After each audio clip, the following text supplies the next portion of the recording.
Well, hello and a very, very good evening. Welcome to the Las Vegas National Horse Show. It is, of course, the CSI 4-star, and we have lots of national and international sports to look forward to over the next day or two. But this evening, the focus turns to Las Vegas National Welcome Jumper Speed Classic.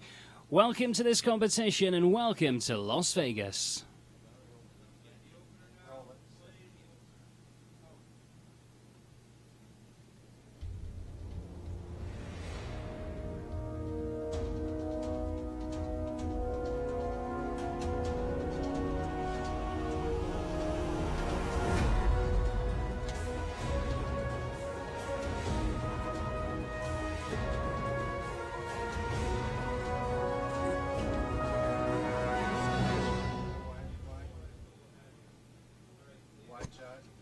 Well, over the last couple of days, we've seen some great sports, some of the very best in the world coming forward, and as we see, it is $35,000 that they play for here this evening. It's a really, really strong field. 60 combinations advertised to start. We're under international rules, of course. It's a 238.2.1, which basically means it's one round. It is directly against the clock here this evening. My name's Adam Cromarty, and sitting alongside me this evening, Oliver Kennedy. Oliver's going to be our analyst, and Oliver, it's been a great couple of days, hasn't it?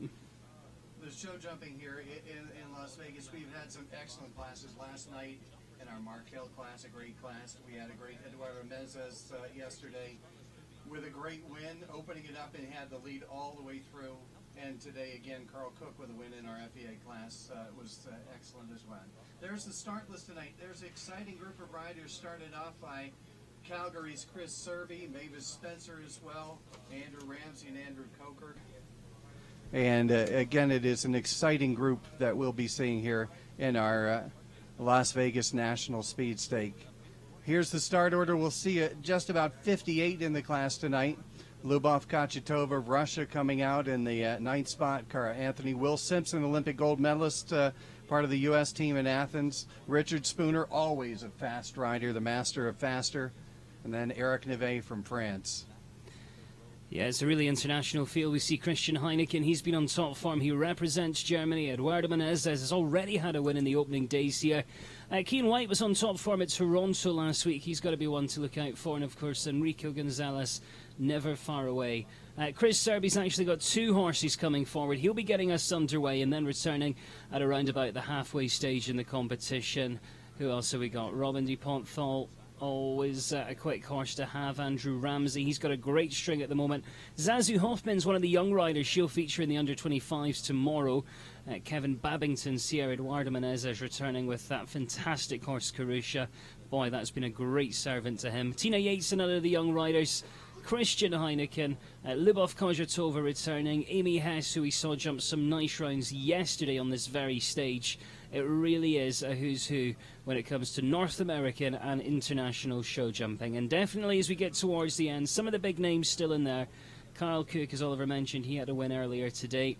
Samuel Perot, we see him jump at Spruce Meadows, and pretty much all over the world.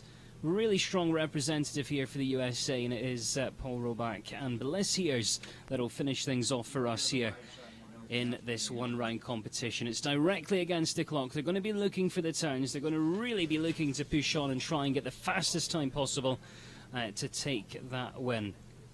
You can see just out there on track the ring crew making their final preparations, and it also looks like our anthem singer has made his way forward through into the centre of the arena as we're about to start the evening in style here at the Las Vegas National for the Welcome Jumper Speed Classic. We send it down to the arena and to our anthem singer, who's going to be kicking things off in just a second. Kaiwan Miners, such a great singer here as we lead into this evening of great show jumping.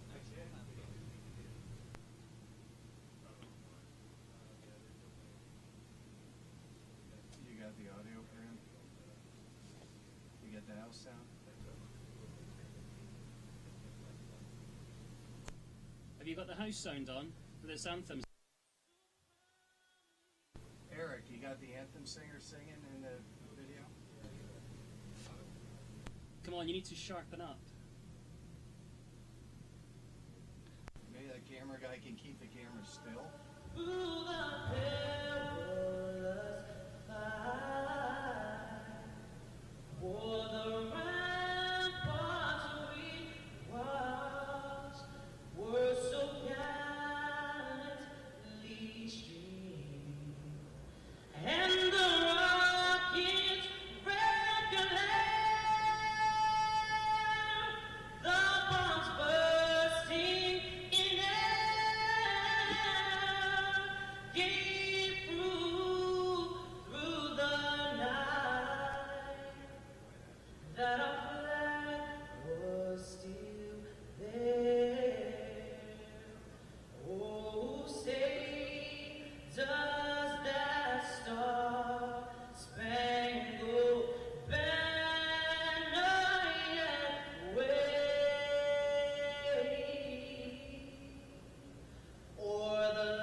Wow, what a fantastic way to start our competition this evening. If you have just joined us, we're live from the Las Vegas National. It is the Welcome Jumpers Speed Classic.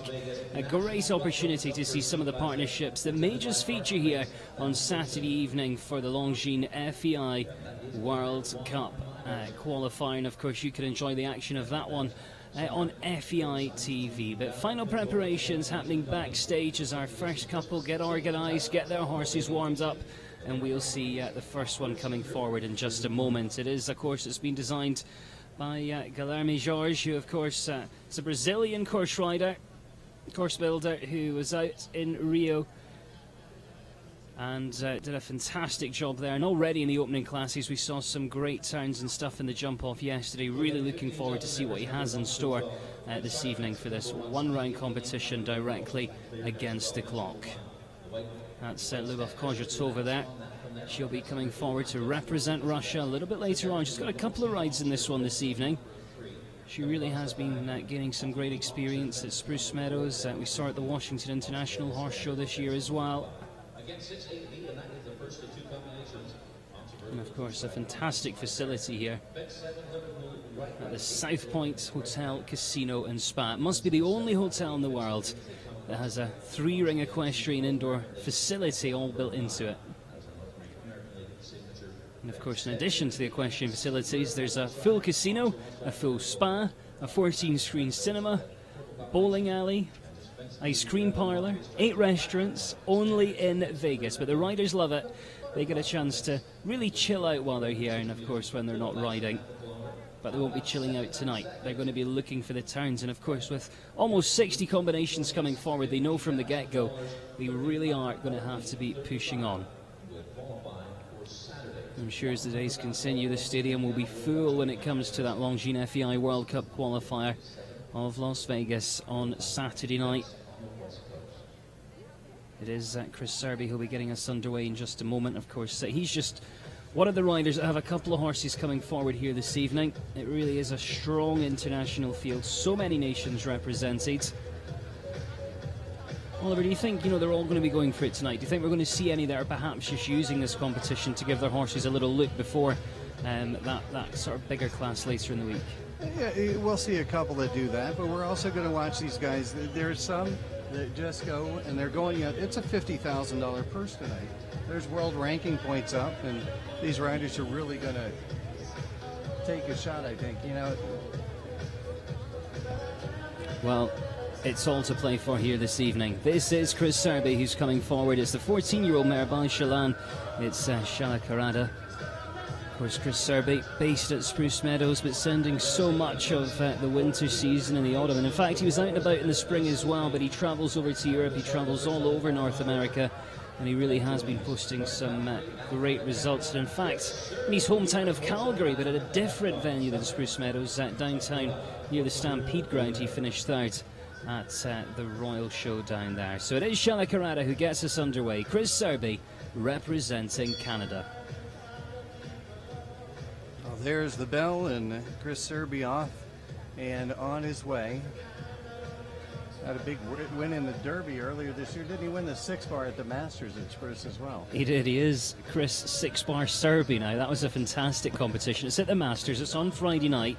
It's the only time at Spruce Meadows that they actually bring lights into the outdoor ring there, that famous stage. But he's off and running. That's the first fence there, the Oxford #1 to get them underway. From there, it's kind of a long, windy rollback as we come round to the I-Jump Sports uprights at 2. Left-handed from there, it's down towards the Longines Oxer. A little bit ascending that one, quite an inviting fence. And then left-handed once again, coming round towards this blue Oxer at fence #4. Then we come towards this related distance on 1, 2, 3, 4 strides down there towards the Las Vegas upright. That one a little bit skinnier than your standard fence. And then, of course, down the long side, 6A, the Oxer coming in, 2 strides through the middle, up, out, over the upright at B. And then it's round that curve towards the Liverpool at fence #7. Coming back to the stars next, another of the uprights. Of course, this one black and white, that little ladder sitting in the middle. Then it's left-handed down the dog leg. That's the North American League Longines World Cup Oxer. Just taking a little bit of a steadier pull there as we come down towards the long side. Again, one stride all the way down there through the combination. 10, 8, B and C. And then it's left-handed round towards this black and white. That's the Oxer at fence number 11. And then just one fence remaining. It is the upright to finish, and that time is 82.45. Now, we are just a touch over the time. You know, Chris, I think, just having a good look around with that one here this evening. So he'll finish on the one fault, 82.45 for Chris Serby, our first to go. You take a look, jumping up nicely, but I think Chris was really, you know, when you said some are going to go in and go around for a school, I think he's just using this to get his horse acclimated to the ring. It is a big starting field with 58 starters tonight, and you know, he probably didn't want to run his horse try to go for the win, so then take a nice easy route around. Yeah, some will do that, some will be going quickly. And we go now to a rider that I had breakfast with this morning. It is Mavis Spencer, representing the USA. Got a couple of rides in this one. This one's just an 8-year-old mare by Quasimodo. It's called Disco Lady. Mavis, of course, will feature in the under-25s tomorrow.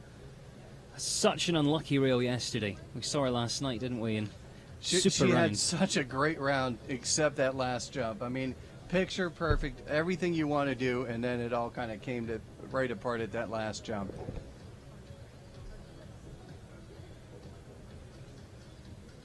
Mavis riding out of Neil Jones Equestrian and based in Palm Beach now, originally from California.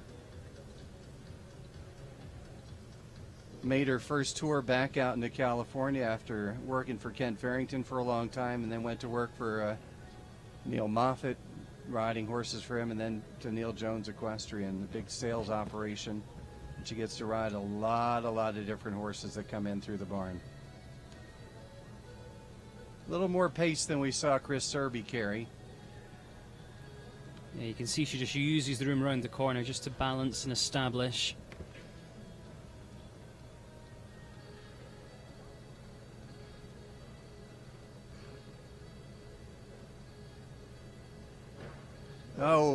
Taking the back rail down there.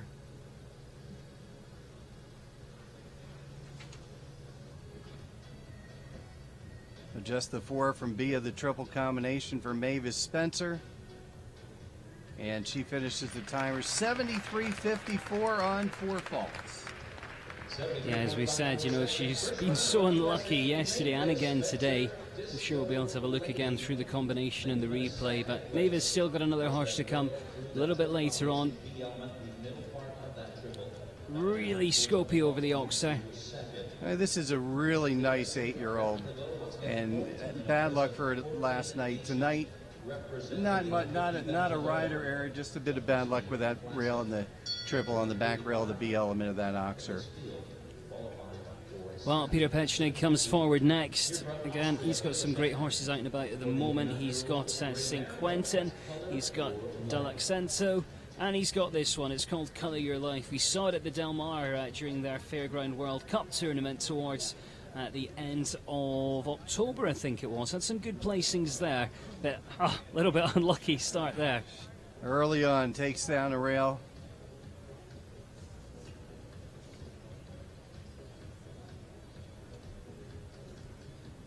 Balances his horse up, and another rail comes down, so probably not going to be what we call a prize-winning night. Now it's just going for a good school. Get that horse ready. Hopefully he's good enough to make the qualification to get into Saturday night's Longines World Cup jumping of Las Vegas.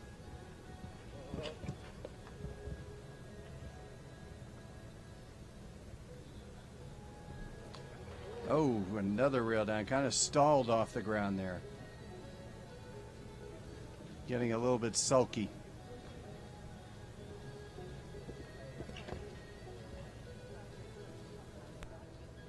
Can you turn the top back off when you don't need to talk to us because we can hear everything?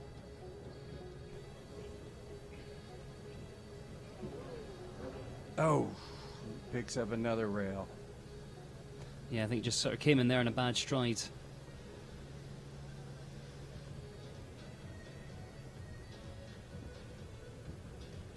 suppose you've got that option, do you retire or do you keep going? And I think that depends on the horse you're riding, doesn't it? Yeah, I mean, he's just trying to get around, work through some things now at this point of the competition. Well, in total, it will be 18 faults for them this evening. 85.33 there for Peter Petchning, our third to go here in the $50,000 Speed Classic here at the Las Vegas National. That was an unlucky wheel, and then, of course, the wheels just came off a little bit as things progressed.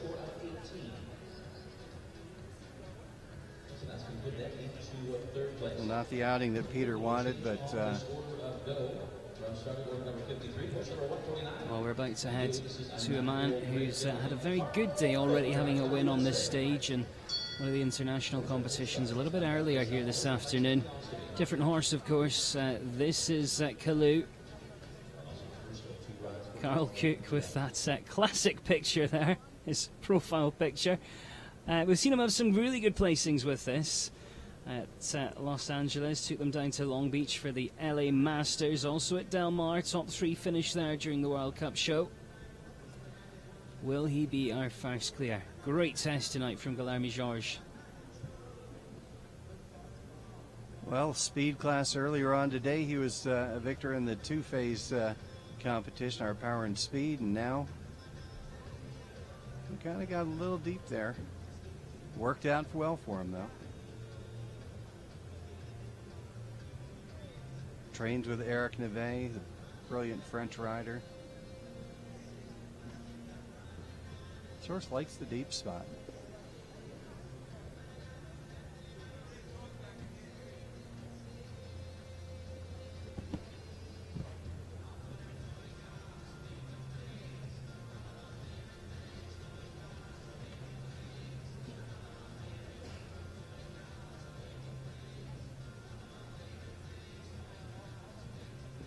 Keeping a really nice rhythm all the way around.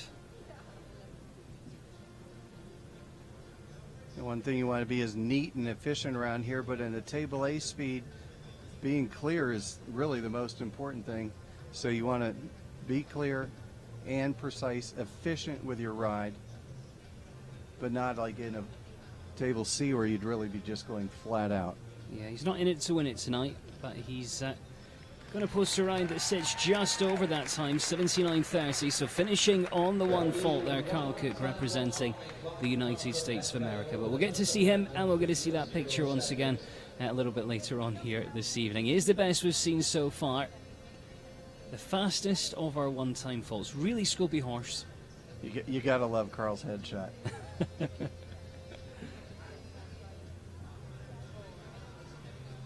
Carl's building up another wonderful string at the moment. He's got some great young horses coming through the ranks. We could see one of our stewards down there as well, of course, getting ready for that boot check. So much goes on backstage. Casey Ament comes front of the stage now. This is another rider who represents the United States of America. It's Arthur Sarr. Started off the year with this horse in California, or just outside California at Thermal. And then took another couple of horses to Spruce Meadows and to Langley, like Zudhova and Soren Zed. I think it's fair to say, Oliver, when you start to compete at this level, you really need more than one horse, don't you? You need a decent string. If you want to be doing it and playing at the 3, 4, 5-star level, every week now we have so many more classes that are in the FEI section in this country that if you're going to try and be in the rankings and make these big shows or teams, you have to have the backing and you have to also have the horsepower. Another rider who came up through the equitation ranks here on the West Coast. A lot of these riders have such a great foundation. Sets them up nicely to come and compete here in the jumpers and moving up into the international ranks.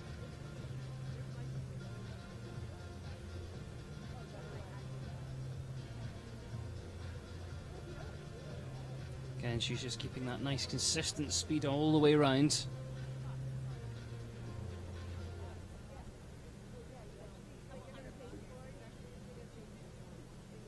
Great to see we've got viewers from all over the world tonight. We've got Joe Price is watching, Abby Lumber as well. All here, Jonathan Mahon on FEI YouTube, and of course lots of international sports still to look forward to on FEI YouTube including that under 25 set tomorrow afternoon.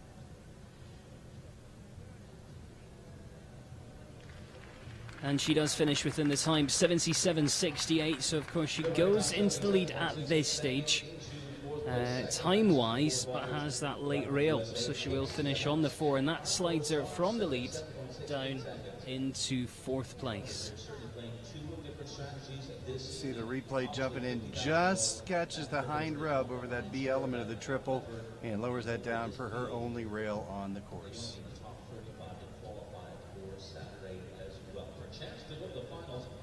Nice look there at Casey. Andrew Ramsey standing by then, about to get underway.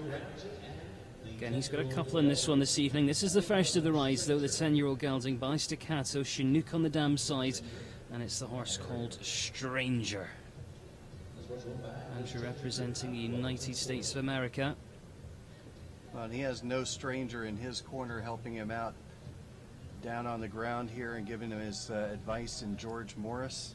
None other than George. Stopped by to talk with us earlier today. Got a little piece that we're doing with him and some of the other riders that you'll see later on this week. And if you missed that, you can go to the Las Vegas Nationals website, and we have a lot of fun little things that we've done talking to our riders, and all the interviews that we've done with them are posted up there. We'll be talking with Andrew too later on this week. Might even be talking to him tonight if he wins. Hopefully. He's the first one that's really looked like he's going for it. Yeah, he's had a good year with this. We saw him at the Masters at Spruce Meadows, finished top 6 in the winning round. And of course, he also has that great horse Cockadoodle. That's been winning a lot as well. Had a great outing at the Pan American when I was there in the Grand Prix there on the final day of competition at Spruce in the summer.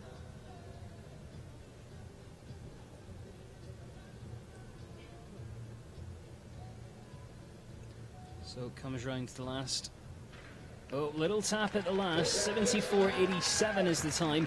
But that final fence does stay up, and that means we have a standard set. 74.87 there for Andrew Ramsey. I think it's fair to say we are going to see some faster than that here this evening, with the amount of really good quality combinations we have coming forward here in this $50,000 FEI Las Vegas National Welcome Speed Classic.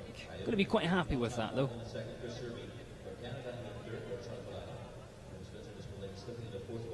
And we're going to be heading from one Andrew to another. It is Andrew Coker who comes next. The 15-year-old, very experienced gelding by Lancer II. They've been really consistent this year. This is a man who has a fast truck. When I'm talking, his tractor trailer has had more miles on it around the United States and Canada. Last week he was showing in Toronto. The week before that he was in Lexington, Kentucky. Before that he was in Washington, D.C., Harrisburg, and now he comes all the way over here and it makes his way out to Las Vegas. This is a rider. He is going to go for it. Andrew is one of our faster riders out on the course, always going for it. He usually isn't much of a holdback in him. Nice tight turn back there to number 2. Fast truck, fast horse. But actually after this week he's going to take a leisurely drive back to Florida. Oh, front rail on the double comes down. And he takes down the next as well. So we're up to 8 faults. Horse getting a little bit unrideable right now, bouncing around a little bit. Yeah, there just wasn't room down the distance to re-establish there, so I think he just put the leg on and thought, I'll just see what I get when I get there.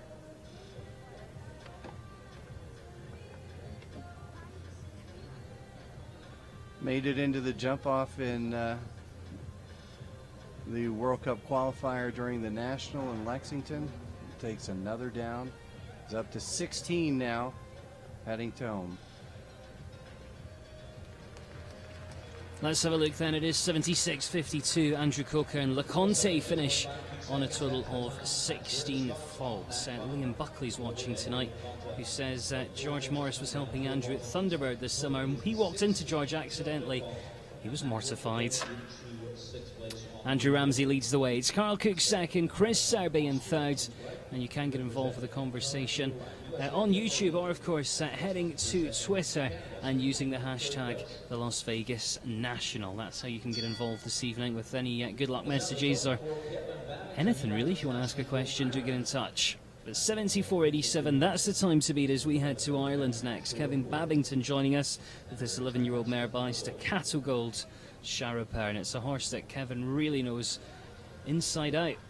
Kevin, who's been riding his whole life, started riding at the age of 11. Of course, the family with him at quite a lot of the shows he goes to. His wife Diana, daughters Gwyneth and Marielle. And Gwyneth is getting to be quite a pony rider too.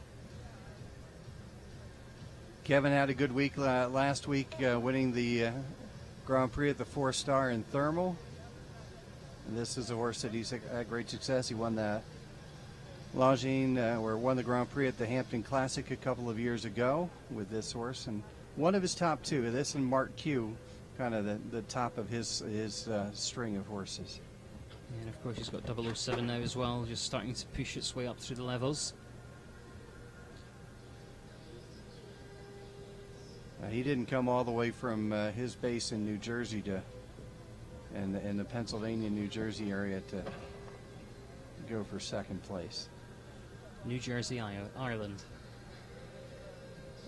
Well, that's his home base, but his U.S. base. He was 5th individually in the Athens Olympic Games. Oh, lucky there. Really lucky. He hung up, had a hard rub, but just hit it right and it stayed in. Well, it is clear and it is quick. 66.23. You know, that's what the first combination we've really see have a go here tonight. 66.23, the result for Kevin Babington, who of course now leads the way. Sharaper, such a talented horse. You see, just has a little tap here, doesn't he? Back legs. Boom. Well, luck of the Irish there, it stayed in for him. Luck of the Irish, luck in Vegas, who knows? Hey, you know what? If you're Irish and you're lucky and you're in Vegas, maybe that's a good combination. Well, we can see getting revved up and ready to go. Lubov Kozhetova now representing Russia, Belu Deraventon. And she's been building up some really good experience this year. We've seen her at a lot of the top venues around the world, spending some time in Europe, spending some time at Spruce Meadows, and then we also saw her at the Washington International Horse Show right in the heart of DC, and that was just a couple of weeks ago. She also went down, did the National in Kentucky too before coming out. So she's one of those riders. She's making the tour of all those World Cup stops now, trying to get into the finals in Omaha. Yeah, really looking forward to those finals. The venue's fantastic. It's joined on to the hotel. The food's great. The people are really friendly. And I've been to the test events the last 2 years, and the atmosphere is electric. There's not so much to do down in Omaha as there is in Vegas, but I think that really draws the crowd because they're sort of looking for somewhere to go and something to do. So the last couple of years it's been full. The atmosphere's been electric. And of course we will see that Longines FEI World Cup final heading to Omaha early next year. One thing about Lubov's horses you can watch, they are very scopy. I have never seen her ride a horse. Every one of her horses has amazing scope. Yeah, this one's really well bred. It's by Kornet Oblinski. 10 years old, this horse. She had Margie Engel's horse Royce was one of Lubov's horses. Veyron, who's now Jonathan Aslan's or Ben Aslan's horse. Always seems to bring always when one goes, she's got two more that have just as much scope waiting in the wings. Over the time, And at one time, Paul, 80.44 is the time for Balou de Reveton and Lubov Gachitova. Was that your best Russian accent there? That was my best Russian accent, yes. So she'll head into fourth place this evening. You can see the horse kind of hangs a little bit in the air, but it's fair to say, you know, Lubov, another one of the riders, perhaps just having a little look around this evening. I think that the time fault came from the hang time in the air. Oh, she's going to be hanging about backstage for a little bit, but she will return with another ride later on. Kevin Babington still up at the top. We've seen a couple of clears now, of course, with Andrew Ramsey sitting in second, Carl Cook in third at this stage, and we're back to the United States of America once again. This one's just an 8-year-old stallion called Lafino. Katie Harris is next.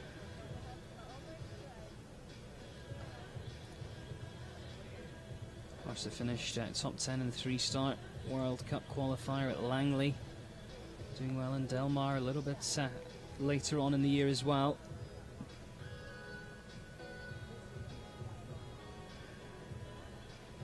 Now the initial impression is she's not here for a look round.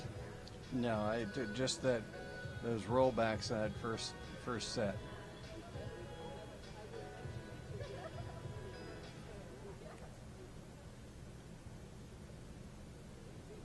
Narrow oxer there, hanging up a little. Yeah, it's kind of dwelling a little up in the air over the last couple of oxers, and it caught up to her at the vertical. I always think this horse has got a really interesting head and neck position.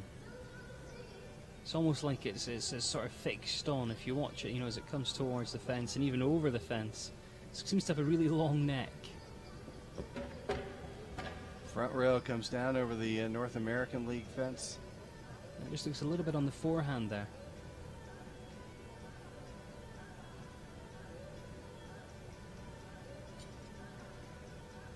It's kind of got a little bit different balance than a lot of them. It sort of looks like if you took a check, you couldn't really get it back. Yeah, it's just kind of very low in front. And well, 3 come down, 12 is the total there for Katie Harris. 75.05 is the time, so that takes her down into 8th place this evening. Having a look at the horses and riders that are still to come, we've got Richard Spooner with Cristallo, Eric Neve, Katipso, who's been going very well, and Christian Heineken with NKH Quanto, all to feature within around about the next 20 minutes here on the YouTube coverage of this 150 Las Vegas National Welcome Jump Out Speed Classic. USA got so many representatives featuring in this one here this evening. Umo O'Neill's the next, a 9-year-old stallion by Clearway at Clockwise of Green Hill Z. This horse so well put together. saw Uma this summer when I was out in Spruce Meadows judging, and she had a good week the week that I was there. Very consistent. Yeah, she had some really good placings, and you know, this horse, it's not often you see horses that you would like to take home, but I think as this one, you know, progresses in its career, I think it could be quite special. You see it just kind of try to help her get out of that little issue over the oxer. Maybe just needs to be slightly more kind of forward, up and together. Oh, he is doing everything he can to go clear there. Like, Mom, let me take over for a second here. I would just use this corner after we jump here, you know, just to sit up, take a check, put the leg on, and just get it back on the hocks a little bit more. Now she has a little bit drive by there, a little regroup.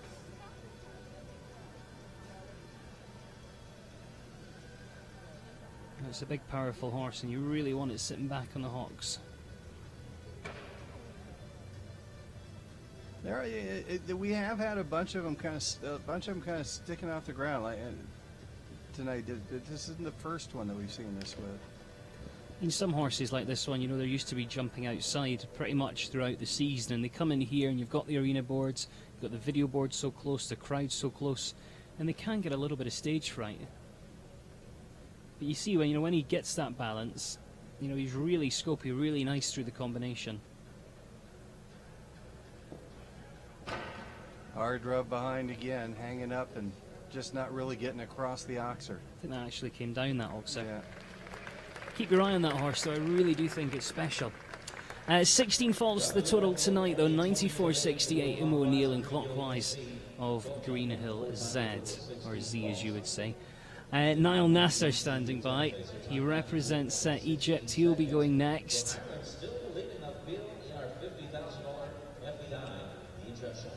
And Niall Nasser, of course, another of the young riders that are going to be featuring here at the show. And so many have said, you know, you've got to be careful when Niall Nasser's coming forward in a competition because he's so quick. So if he's giving it a go tonight, I think this could be one to watch. We'll wait and see. Niall Nasser joins us next, though. 12-year-old stallion by Lordonis. It is Lordan for Egypt. He has won a number of big classes on this. This horse has been a great partnership for him. He's kind of started out when he was just graduated from Stanford, but early on when he was at Stanford, he was doing great in the U25s in Wellington, and went on to win big classes at Spruce Meadows. A lot of competitions out here on the West Coast. Tough rider, quick rider too. They got a nice turn back from 1 to 2, and that is really uncharacteristic for this horse.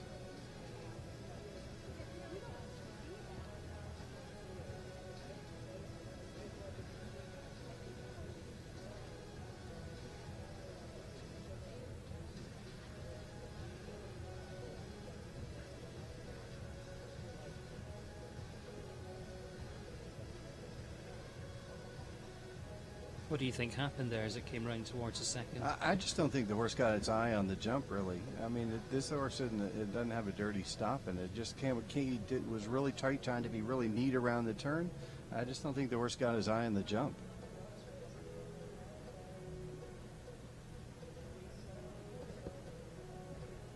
That's kind of the risk you take sometimes coming back. You just got to make sure the horse has and knows, hey, we're coming to this one, and it was kind of not a dirty stop, just kind of a, hold on, Dad, where are we going? It's going to be so frustrated with that because, you know, it's jumped a really nice round. Even with that stop, it was quick. He's just barely over that time allowed.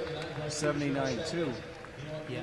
Just by 2/10 of a second over with a stop. You can tell how efficient a ride he was taking, even with the stop to get in there. Well, we're going to see lots from him over the weekend, and of course if you come back and join us for the under-25s, he's the one that the rest of the riders said they would be looking out for. We'll find out if that comes to fruition tomorrow here on the YouTube channel for the FEI. Cara Anthony comes forward next. Cara with Amaya Dila Demilun, the 9-year-old mare by Cardento. You know, we said earlier, you know, jumping at these sorts of levels, you need a string of horses, but actually, you know, this is her sole ride. I don't think I've seen her ride anything else. I think I saw her ride a horse called Cloud earlier this year at Langley, but only in a couple of competitions, so primarily this is her only horse on the international circuit. Comes to us out of the Seattle area, riding out of her Pont Creek Meadow Farm.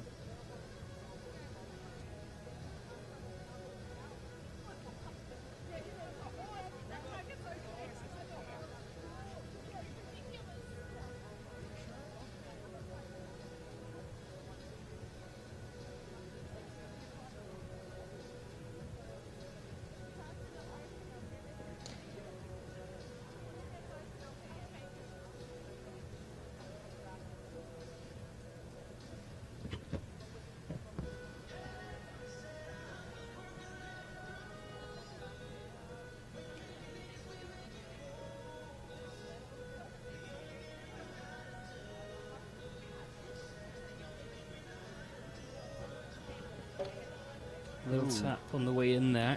Yeah, a little bit lucky, kind of stalled a little bit off the ground, but it.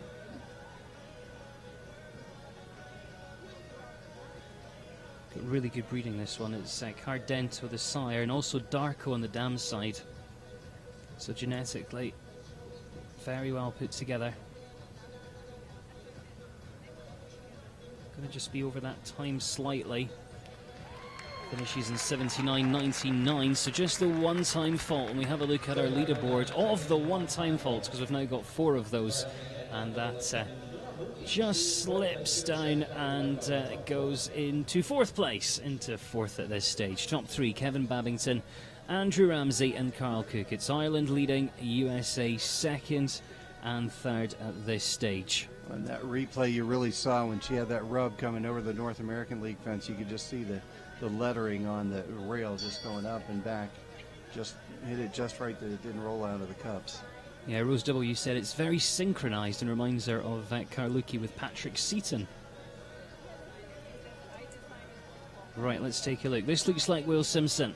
Of course, a man who's represented his country at the very highest level. Horse by Carol Gold coming next. It's called The Dude. Great name. 10-year-old gelding coming forward next and still chasing. 66.23. That's the time to beat here. Team gold medalist at Hong Kong.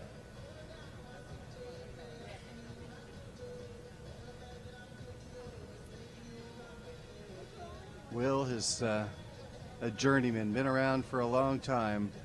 First met him in the mid-'80s. He was riding back on the East Coast, originally from Chicago, now based for a long time out here in California. One of the nicest guys you'll ever talk to.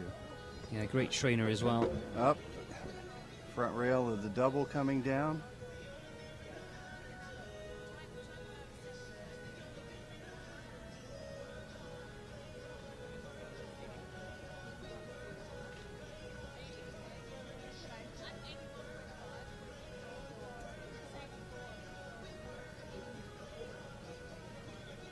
Looks like this horse really loves its job.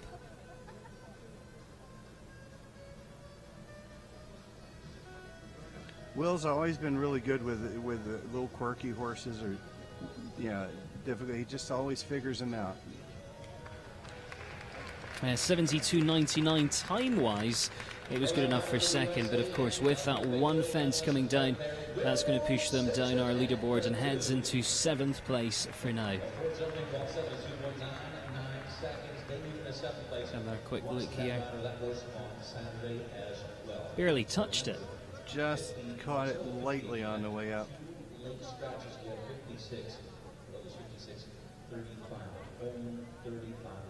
Well, he certainly looks a little bit frustrated heading out, but of course it is early in the weekend here at the Las Vegas National Horse Show. We'll see him back a little bit later on. This is Legis Venice. It's an 11-year-old mare by Necton Capital on the dam side, and Jenny McAllister, of course, coming forward to represent the USA. And Oliver, this is a partnership we saw last night. Yeah, she was in the Markel class, and again, beautiful round, made it into the jump off. Not the fastest horse in the class, but I've seen a lot of horses that aren't the fastest. If you ride them and they got enough power and ride efficiently, they do very well in the table A speed. Well, we wish her luck this evening. 66.23, that's the challenge as she gets underway. Only 2 clear so far. A long way to go, though. 43 more after this combination.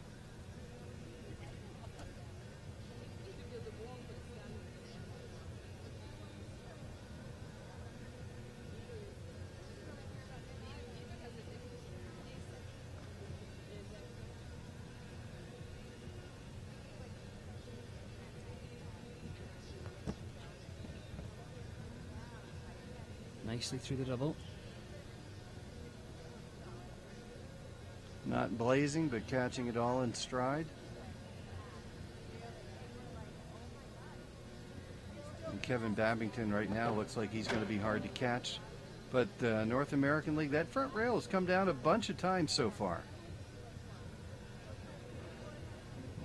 And takes down A of the triple. And we're up to 8 for Jenny.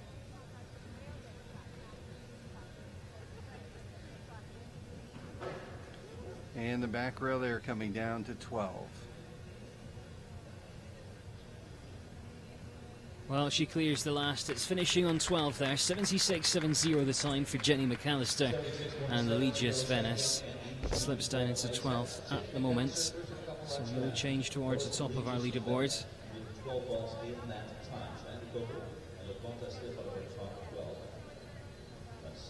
Just got a little bit deeper thing coming down there. Yeah.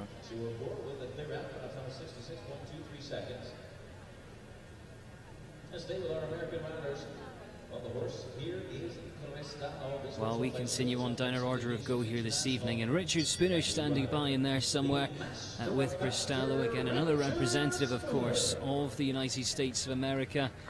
And this man, Oliver, he has competed at so many World Cup finals.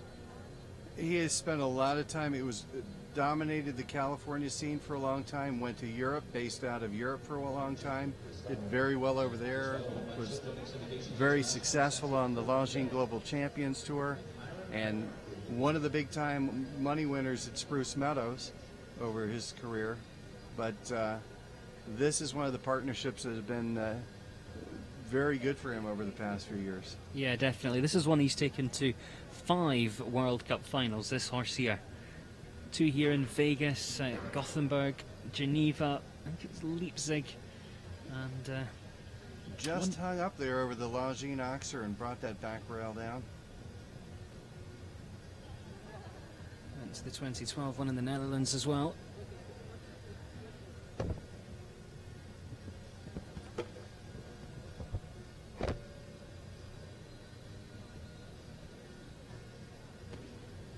Drops its second rail there. He's going to be out of the money, but still vying for a position to qualify for Saturday night's competition. Yeah, it's the top 30, isn't it? Top 30 that will return for the World Cup qualifier on FEI TV this Saturday evening. Do hope you will come and join us for that one. We're getting closer and closer and closer to the Longines FEI World Cup final.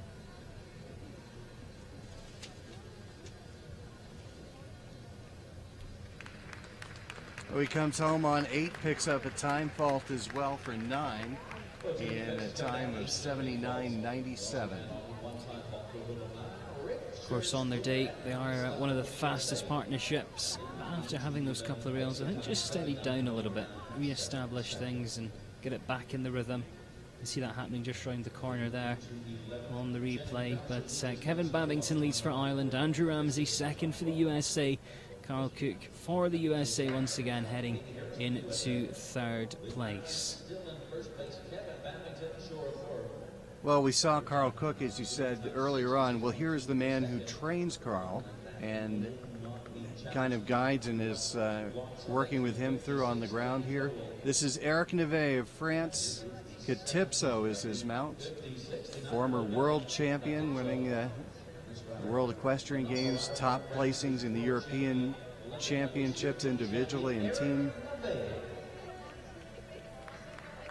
Yeah, I think this is one of the partnerships we will see in that qualifier on Saturday. We saw them in Del Mar during the Longines FEI World Cup there, and they finished second, but God, were they close. Such a stylish rider as well. I mean, he looks like he came out of the American equitation, ranks.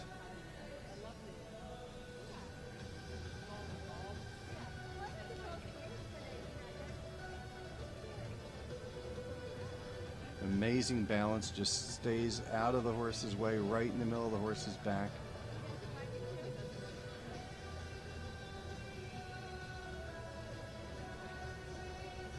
And just soft hands.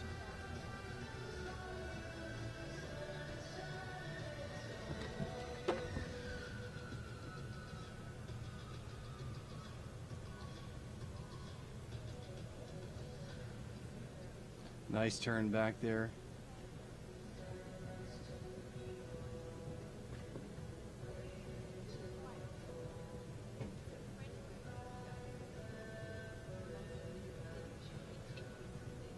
Oh, not really sure what happened in there. He jumped in and just, I don't know if he lost his footing.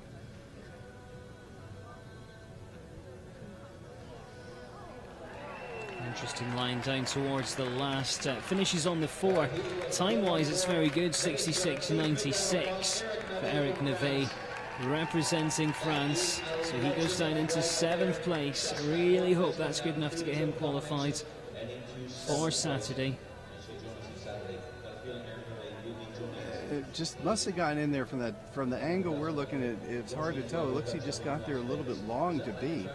Yeah, I think he could feel that. I think he tried to correct it through the distance. There just wasn't enough room there to make the correction. It kept such great balance that he was able to get out of the combination without a problem.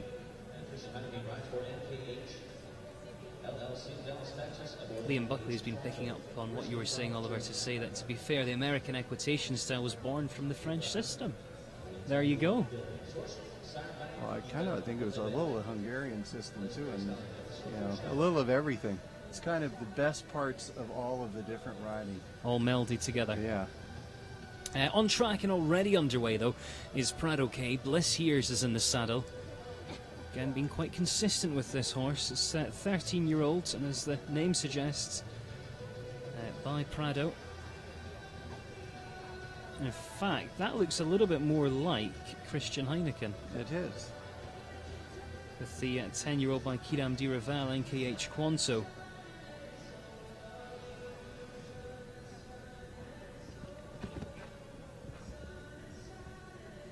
Christian based in Texas now.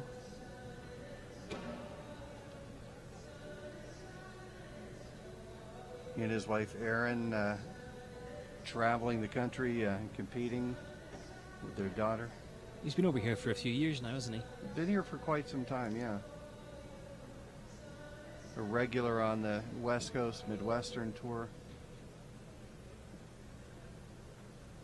They hit all the big spots in the big tour. North America. Very nice couple. Oh. Yeah, just slightly over there. 74.57 is the time for Christian Heineken, NKH Quanto. So going to be finishing on 8 this evening there. 66.23 leads the way. 74.87. So goes into 12th place at this stage.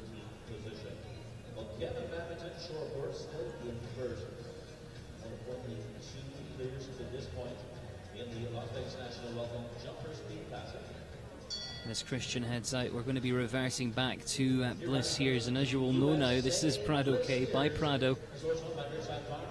13-year-olds.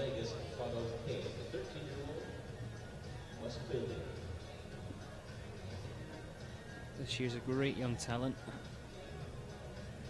Should be one of the younger riders in the competition, I would think, tonight. Mm-hmm.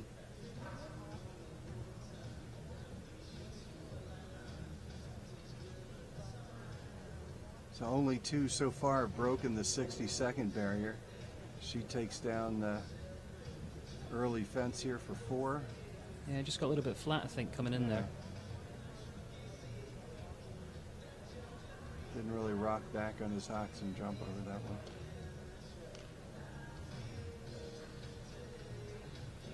Rose W's asking, what is it about the B element of the triple? Oh yeah, the B element seems to be what's on the riders' minds, and some of them are having the problem with the A element because they're trying to set up for the B element so much that they have the problem there, too. So that's kind of one of the places that's, I think the riders sitting outside, that's one of the things that's kind of getting in their head a little bit.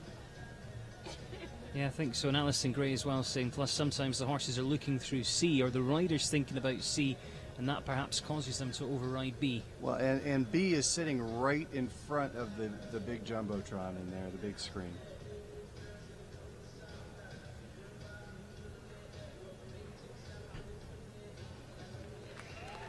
Well, unlucky there. Quite an early fault. It was finishing in 4 though for Bliss here. 78 seconds the time, so it does go top 12. Heads into 11th. But you know, she's such a nice rider. You can see, you know, that big smile, the big pats. I think we'll get to see that again. I think it was just a little bit flat, looked like the first time. He just kind of didn't really jump all the way up over. It wasn't a bad distance. Just kind of, just wasn't real careful with the front legs.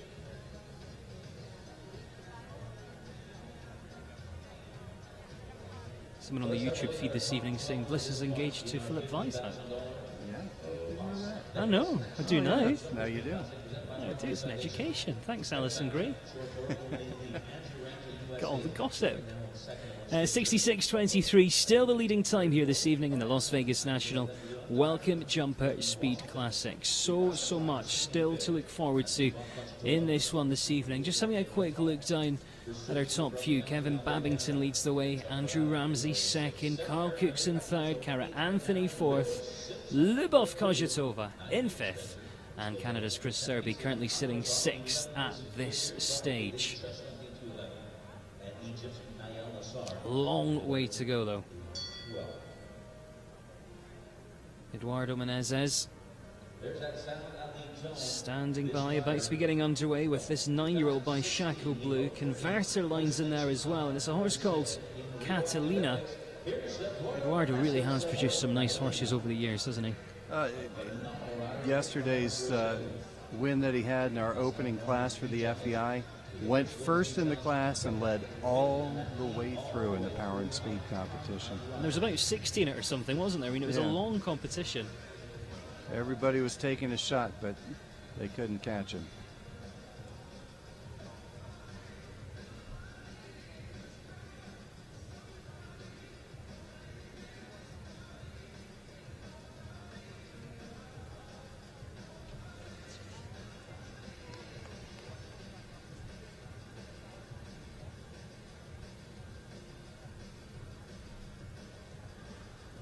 Oh, just ducks out the side there, came around the corner, and I don't think the horse actually saw the fence, it just wasn't focusing on it.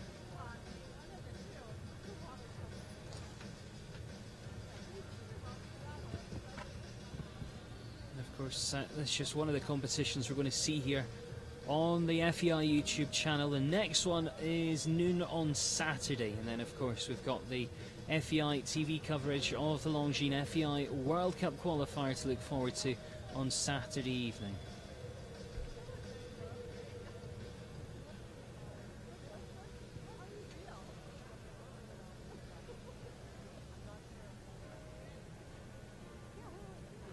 Jumps really nicely through that combination. Staying on the 12 and now the 16 as we come round towards this final fence. Obviously with that refusal, the time allowed is 79 comes into play, and that time is 88.08, so 19 the total there for Catalina and Eduardo Menezes. So just coming round towards the penultimate fence there, looks like from that angle, just get slightly deep as we come down towards the front bar. Of course, horses seeing in contrast, and those black and white rails, some people call them the mafia rails, because quite often, you know, horses with the contrast and with those thin stripes just aren't the kindest. I've never heard them called the mafia rails. Well, there you go. Every day's a school day. Useless information. Cian White's next to go. Cian's had a great year.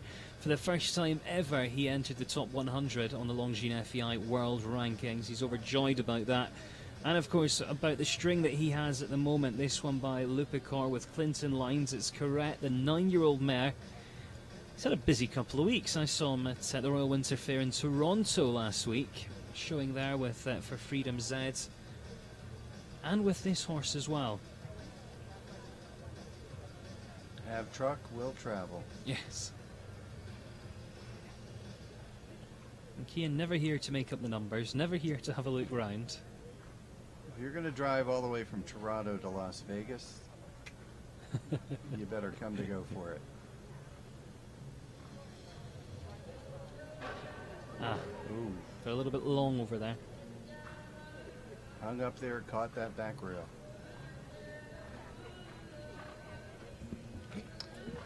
The horse he knows quite well. He's only been riding it though, you know, a few months. Ellen Ballard had it before that. Aaron, of course, based at the same location.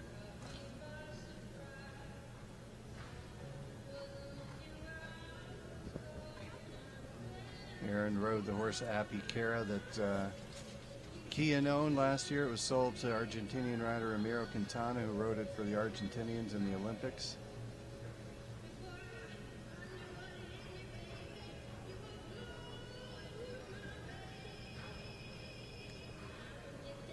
Coming home on 4. And the clock stops at 70.27 with just that single rail coming down. And they head down into 8th place at this stage. Of course, if that rail had stayed up, that was good enough for second. He will be gutted. Just the 2 clear. Kevin Babington in 66.23. Andrew Ramsey with a clear in 74.87. And then Carl Cook still rounding out that top 3 with the fastest of the single time fault entries. 4 of them right now sitting on a penalty of 1. And just 36 left to go. Well, we head now to the rider with the longest name in the competition. It is Lina Marcela Rejos Serrano for Colombia. This 12-year-old Cafino Z by Cathargo Z with the traditional line of Voltaire involved as well.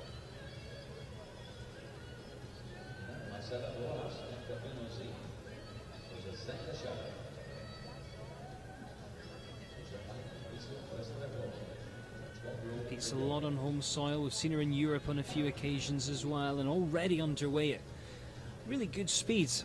A horse that kind of covers the ground quite well. Steadies up a little bit on the corner.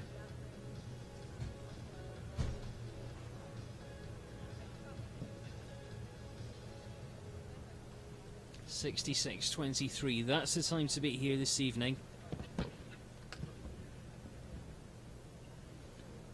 If you're just clear, though, you're going to get a nice check at this point. Yeah, at this point, absolutely. Just a couple of clears, as you mentioned. Oh, got there kind of on the half stride. A little long to go and not enough room to add one up.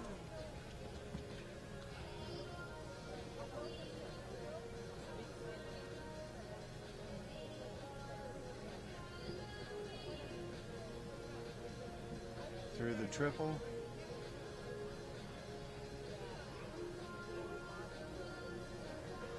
Second stop as they come to the Oxer there, and that unfortunately ends the round with a second refusal.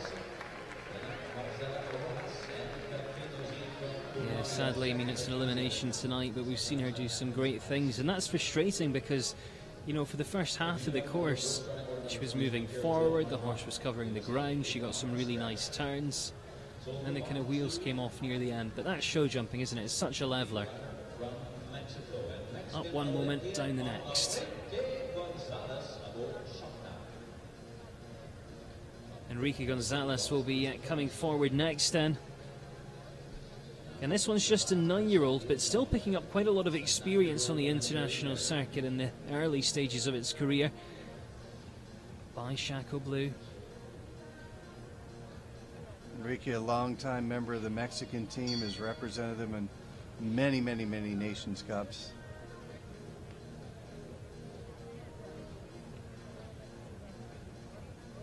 Really nice guy, Enrique. Always smiling, always happy.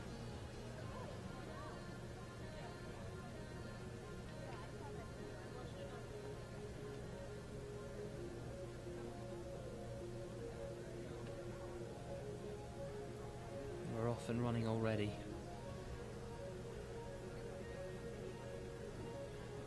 The way things are going, a nice clear within the time ought to give you a good check tonight. Just the 2 clear.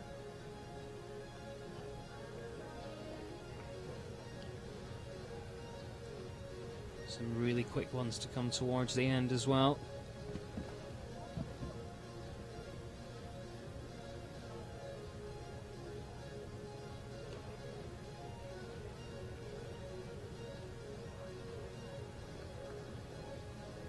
We'll see some excitement in this one. We'll also have a chance to see the horses that will be competing in the Longines FEI World Cup qualifier on Saturday here at the Las Vegas National Horse Show.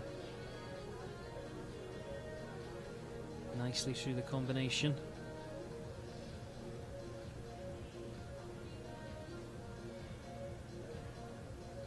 Time-wise, going to be good enough for third if we can stay clear. 74.94 is the time. He is clear, and he is into third there. Enrique Gonzalez and Shakna. So Kevin Babington leads the way. Andrew Ramsey sits second. Enrique Gonzalez now in third. That pushes Carl Cook down into fourth place. But 3 clears we have, all sitting at the top of our leaderboard here in the FEI Las Vegas National Welcome Speed Classic. Andrew Ramsey's got set. Cockadoodle still to come a little bit later. Rich Fellers and Flexible. Kevin Babington with Mark Q. Eduardo Menezes with Karushka. Some really strong combinations still to feature. This is Samuel Perot now. This is a 12-year-old gelding by Harlavenda Berka. Quick de Potier. Yeah, he came out last year out to the West, did the Royal West, did a lot of these West Coast World Cup qualifiers and the league stops, and he really had a great season. Number of wins for him in the classes in the North American League and on that West Coast circuit. And he spent some time in Tryon over the summer. He's a very quick rider. Turn it kind of hung up a little bit there. Didn't really get straight coming into the combination. And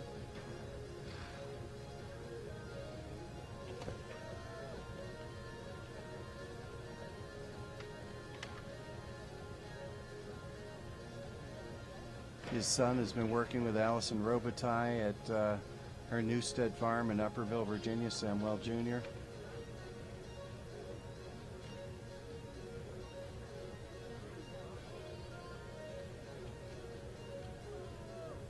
Flies over the final fence, 68.45. Time-wise, he wasn't too far away, but of course, just having that frustrating rail, that means it's 4 faults, and it's down into 9th place. Pushes Kean White down into 10th. Just have another quick look. The horse is just kind of pulling on a little bit. He's taking a check. And almost twists over the air, doesn't it? The back end. If you want to follow along with the scoring, see the rankings and what's coming up, you can go to longinetiming.com and click on the equestrian events, Las Vegas National, and scroll on down. You'll see the live class. And it's Chris Serby who returns. Chris, of course, who we saw with that first ride to get us underway. Currently sitting in 7th place with Chaco Larada, and now comes back with Artistic. Shalakarada is a great horse, but this one really is progressing, and we saw them finish at 3rd, I think it was, in one of the big classes down at LA.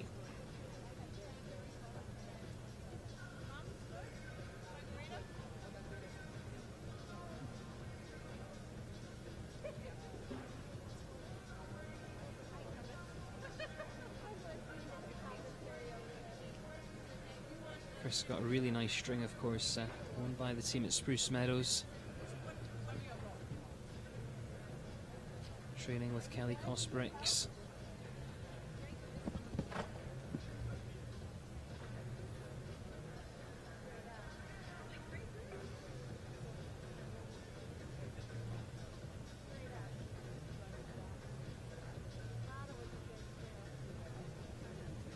Not the quickest round. North American League front rail, that jump comes down again.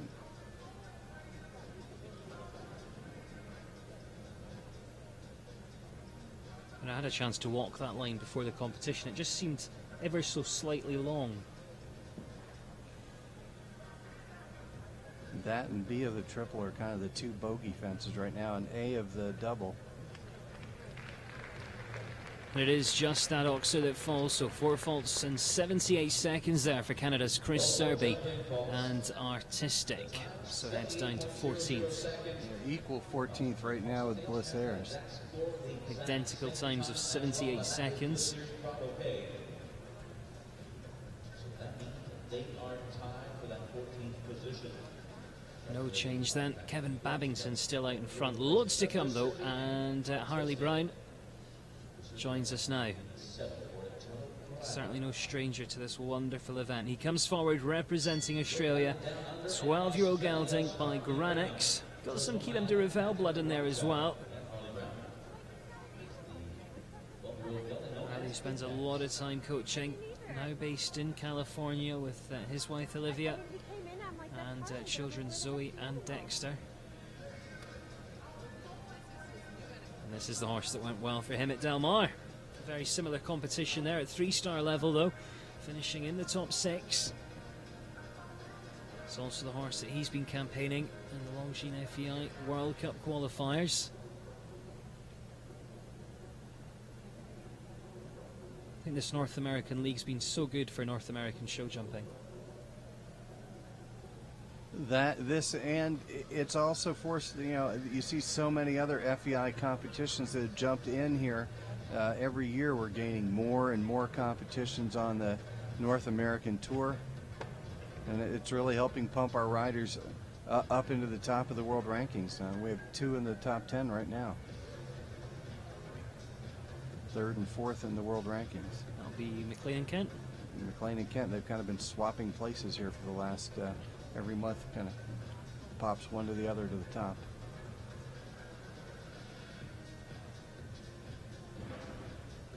McLean's been high as number 1, and B comes down again.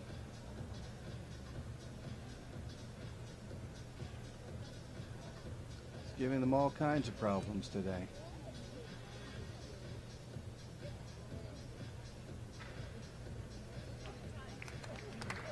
.78.06. He has a look over, he sees the combination, and of course he sees the second part on the floor. So finishing on the 4 faults there for Harley Brown and Apex. I mentioned McLean there. I saw McLean at the Royal in Toronto last week, and I can't believe how big his daughter is. When we were at the Royal last year, he brought her to the interview when he won the class, and she was absolutely tiny. She looks like a toddler now. Starting to feel old. I can only imagine how you feel. Thanks a lot. Right, let's get back to it, shall we? It's Lindsay Archer now. It is Cameroon. This is a horse that is a fairly new ride for her on the international circuit. Brought it out for the first time at Spruce Meadows towards the beginning of July, and I think this is about its 7th international competition. 28 deep into the class, just 3 clear. Kevin Babington, Andrew Ramsey, and Enrique Gonzalez rounding out the top 3. Going to see another 2 or 3, and then of course we'll take a little break to do some work on the arena. So if you're dying for a coffee, do stay with us, just another couple, then we take a short break, and of course then we come towards the business end of the competition. And if you have just joined us, it is 1 round directly against the clock here this evening in the FEI Las Vegas National Welcome Speed Classic.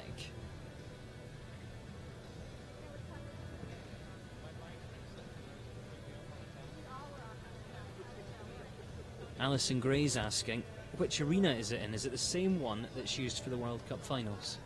We're here at the South Point Hotel. It's just a little further out in the strip, and they have a beautiful equestrian center here. And we're in the South Point Arena. So that's different from the one at the World Cup Yeah, finals. they are in the Thomas and Mack for the World Cup. So again, the front rail coming down on that North American League jump. Back rail on that B of the triple. That has been the busiest jump for us tonight. Busiest jump for the ring crew as well. Yeah, most victims. These guys are getting a little tired of workout today.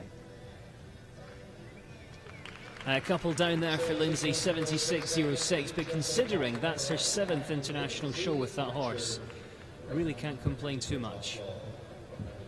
Alison was asking about the venue there. And Alison, this is a superb venue because not only do they have great equestrian facilities with, I think it's over 1,000 indoor stables. I think 1,200 air-conditioned, climate-controlled stable area. 3 indoor schools.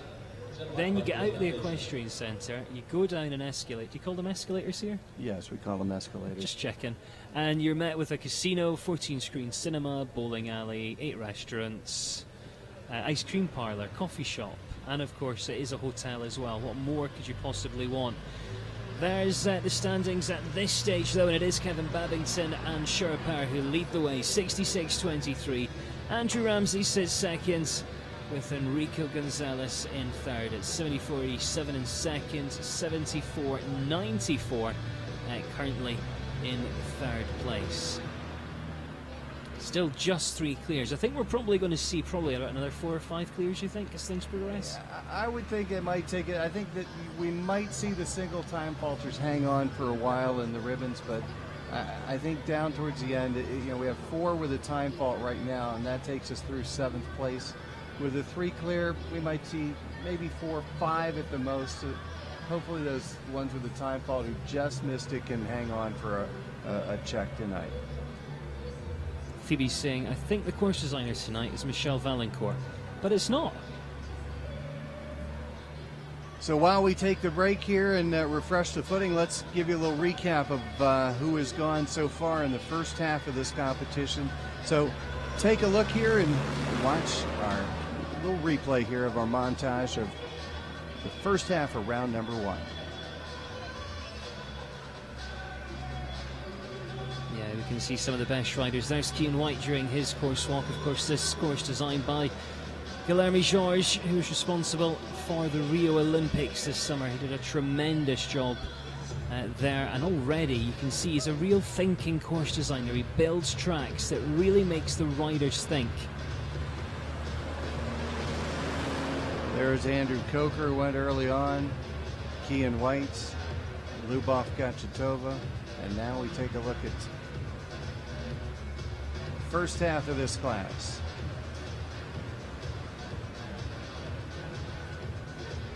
Yeah, we saw some really nice jumping. We saw a few who perhaps had some rails they didn't deserve to have, actually. A few have been really unlucky here this evening. Do you think we've seen our winner? I tell you, Kevin was pretty slick there when he went around, and see if he can hold on. I mean, he's sitting about a little over 8 seconds ahead of his closest competitors so far.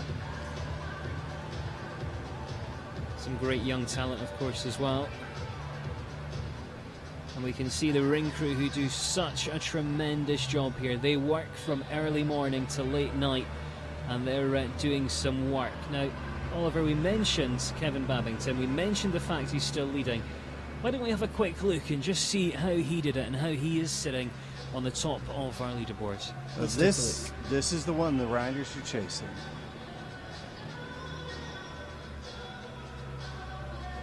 So it is Sherpa. It is a horse that he knows inside out and upside down, representing Ireland, of course. Kevin's based over here now, though, isn't he? Yeah, he came over. He's been here for quite some time. He does go over and compete in Europe a lot, but he came over to work with Frank Chapeau and worked with him for a while, then went out on his own, had some success early on with his first kind of Grand Prix mounts up when he was on his own, and then it all kind of took off. And he made it to the Irish team, made it to the Olympic Games. He was the leading rider for Ireland the year they won the Nations Cup Championships, the series, the Super League, and finished 5th individually in the Olympics. And look at that turn back. He really went after it right from the get-go. And he still has another horse to go in this class. Yeah, he does. We'll be seeing that one a little bit later on.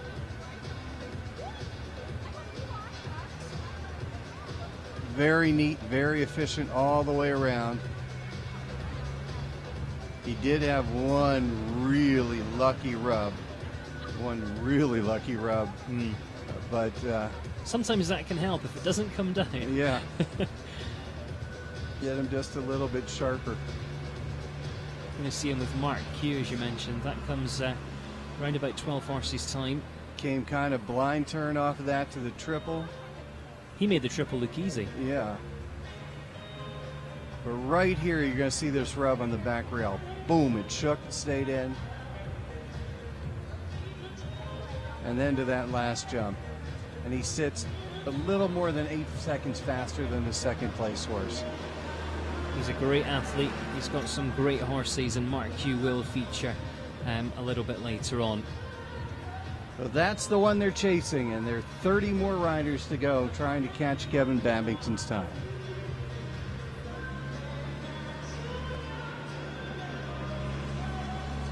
So, just to confirm, Kevin Babington at the top, Andrew Ramsey in second, Enrique Gonzalez in third. Hello to Liam Buckley, to Kylie Rowe, to Brooke Levy, and of course, if you want to get involved with the conversation tonight, you can do that using the chat window on YouTube, or of course, you can get on Twitter and you can use the hashtag the Las Vegas National. We can see the ring crew are just putting those fences back together.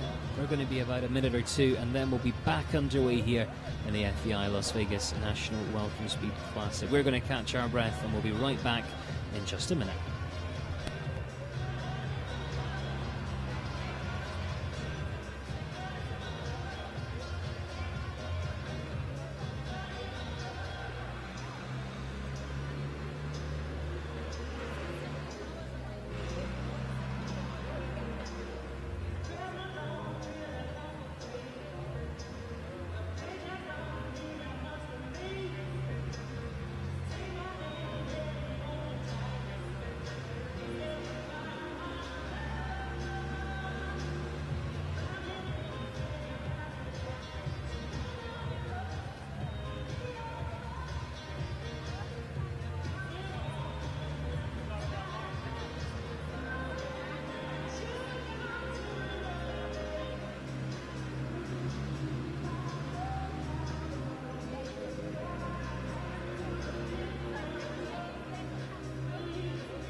On the second half of our $15,000 FEI 50 Las Vegas National Welcome Jumper Speed Classic, presented by Heart-Based Foundation.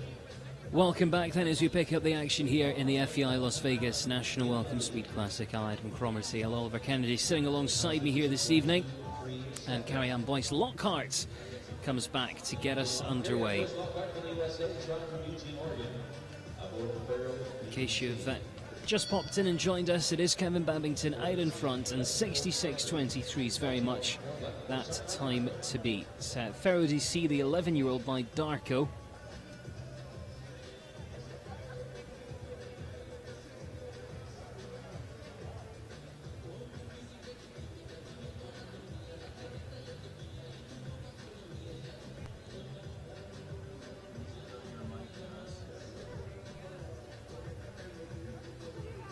So off to a good start.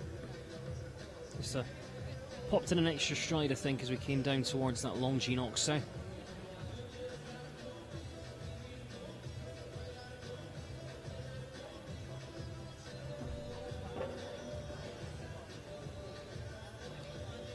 Just a little bit sticky as well coming into the front bar there.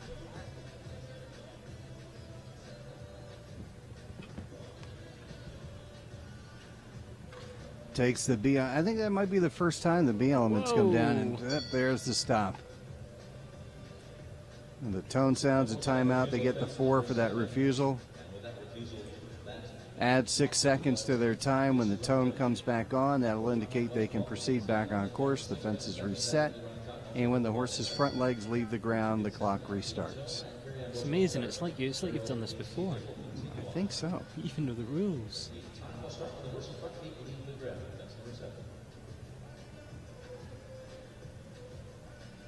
Can I got to get in there at an angle to come and jump that again? Yeah. Comes down again. She gets another 4 faults. Up to 16.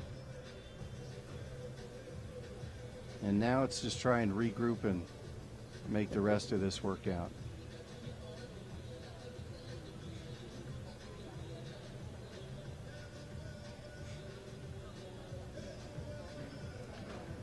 B down again. If you don't get into that just right, it's not very forgiving. This is a little bit like that other horse we saw earlier. It looks like it's got such a lot of muscle on the top of its neck, and you can see she's kind of taken a check, but doesn't necessarily just come back as you would want it to. Yeah, a little bit of the rideability coming in for this part.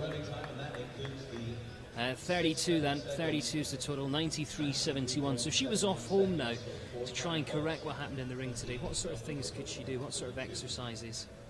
Yeah, it all depends on the horse, and just seeing the one round, you know, not knowing, it could have been a little stage fright. It could have been a little rideability. You know, flat work. Kind of flat work is the rideability can all get corrected by flat work. Sort of working in the canter and using transitions up and down the gears in the canter just to get it forwards and backwards.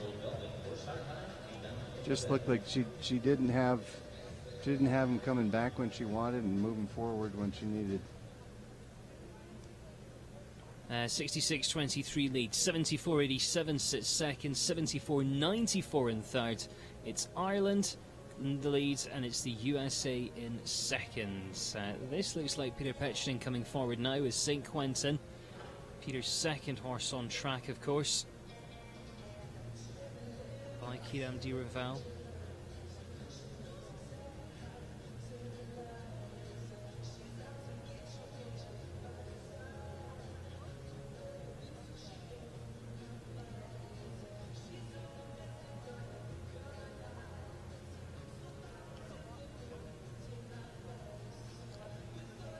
Going nice and neat around. Nice turn back to that combination.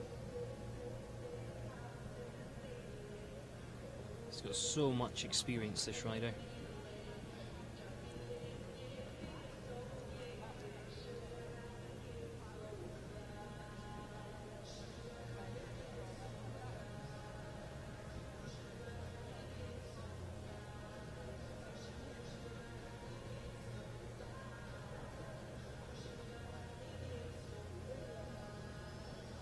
.23's time to beat, so not obviously quite quick enough for that, but it is quick enough to go into second here. 68.91, so goes second there. There's St. Quentin and Peter Petchning. Really nice round. Just the fourth rider to break the 60 or the 70-second mark here and get into the 60s. He really covers the ground, this horse, though. I like that. You know, when you watch when he pulled up right before we went to that replay, kind of just let his horse have a nice long rein, relax its head on the way out. It's like, you know, we did the job. Really nice horse, that one. Hi to Rachel Lyon Forrest. She's 12. She's watching, and she says she can't wait to be here and jumping round. And it's great, you know, that people can watch from all over the world, and it does inspire them to want to ride at this level. You know, these riders are kind of either at the top of the game or certainly heading in that direction. Here's a rider. Last year, this was his breakout event. He had been doing very well in the North American League and in the FEI competitions, placing good placings. But here last year, he was the winner of our World Cup qualifier. This is Peter Lutz from New York and Robin de Pontoise. A really good one at Spruce Meadows over the summertime. Made his first trip to the World Cup finals. We had a little feature that we did. We talked to him earlier today, and you'll be seeing that if you watch our FEI TV broadcast that will take place Saturday night.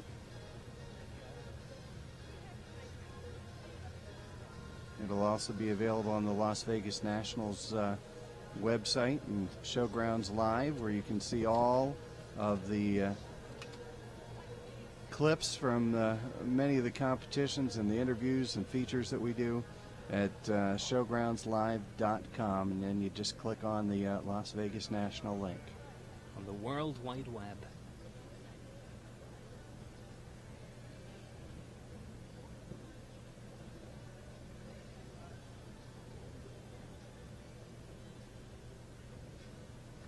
Nice trip just here over the time. 78, No, 78, just here inside. under the time. Time to perfection, we call that. But of course, he goes into 5th place at this stage. That's going to be pushed down the leaderboard as things progress. You know, Peter just having a very economical round, not really pushing it against the clock though tonight. Pushing it? Pushing it. As we continue on our 50,000 meter 50 Las Vegas National Welcome Jumper Speed Classic presented by Barclays Foundation.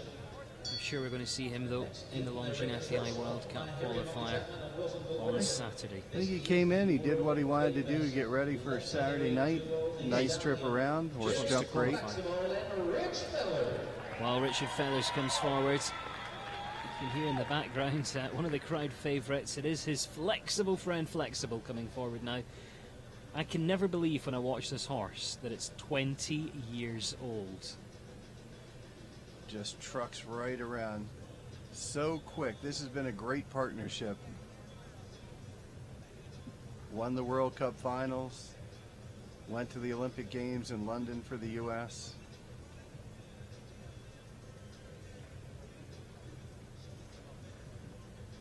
Won a class, he won a big class just a couple of weeks ago.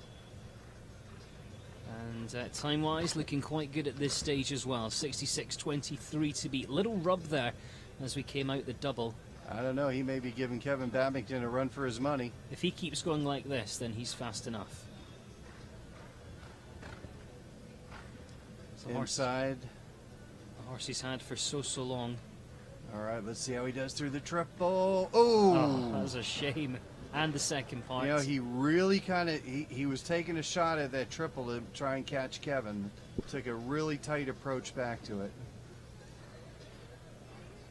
Look at the time. Yeah, keep an eye on that clock. 66.23 was the time to beat. He had more than enough there. 64.51. A couple of parts in the combination though, and he finishes on 8 faults. Such a great combination. Yeah, somebody said, well, when are you going to retire? He said, when he tells me he wants to. You know, it's like took a shot right into that triple, and you know, it's a tough place to take a shot here. If you want to win, you got to go big or go home. It's all about risk and reward. Liam Buckley's asking, who does Peter Lutz train with? Peter Lutz. McLean Ward helps Peter right now. Michael Meller, who's one of the owners of the horse, works with him on the ground. But right now, McLean is his eyes on the ground. When they're there at the same show, he helps him a lot.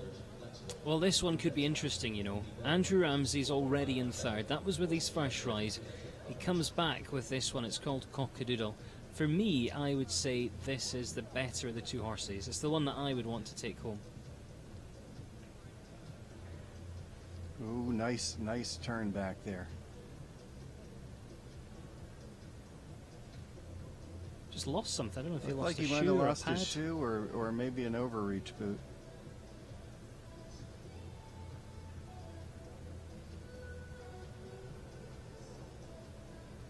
Nice the way he kind of held off for just a second, made that work. Slick back to the double.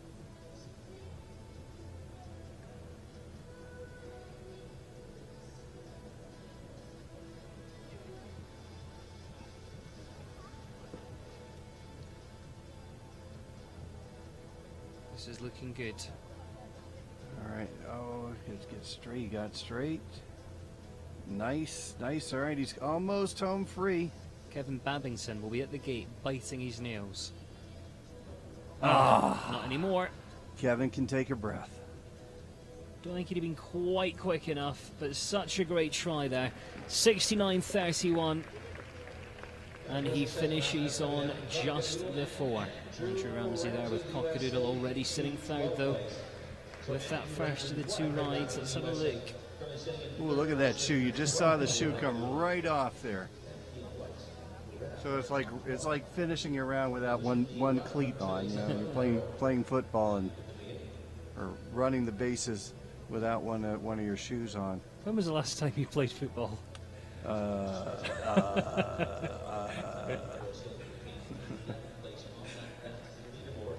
Which kind of football? Your kind of football or our kind of football? Proper. Christian Heineken still to come later. Lubov Konjatova, Kian White, Samuel Perot, Carl Cook, Ray Texel. There's lots still to come. Round about 23-24 still to feature. Hannah Morrison's going to take us to Sweden next with Parkmore Lux, the 11-year-old by Lux Z, a stallion that's produced tons of nice horses.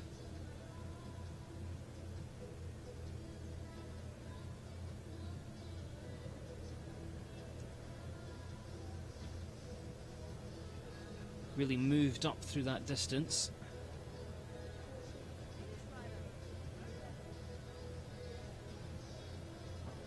Oh, good. Just a little bit deep there.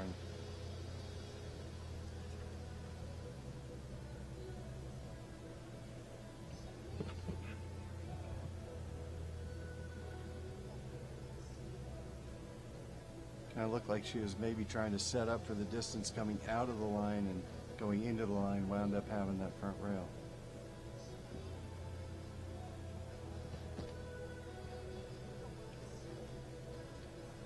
Just on the 4 at this stage, and M.A. Viking says, whoop, Sweden represent. I think she might be watching from Sweden tonight.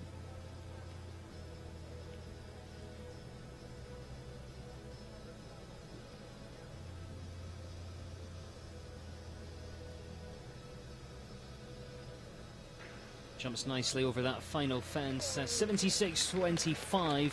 Time would have been good enough for 5th, but just having that rail, that pops her all the way down into 16th place there for Hannah Morrison, representing Sweden. Nations represented here in the FEI YouTube Las Vegas National Welcome. Just a tiny, tiny rub coming in there. And careful behind over that one. A little bit of a skinny fence, that signature Las Vegas upright. Erin Davis Heineken comes forward now. 14-year-old stallion by Acarado. Now we saw Erin's husband Christian competing earlier on. Now for the second half of the duo. Yeah, of course, her husband Christian still got another ride to come. He'll have AGE Clooney a little bit later.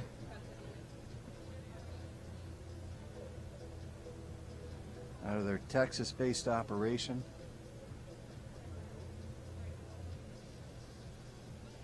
Not only do they show her, they breed a lot of horses too. Whoa! Really kind of having a little bit of a resistance there. Don't know if that was just a sort of miscommunication as we asked. You know, she was asking for that rollback.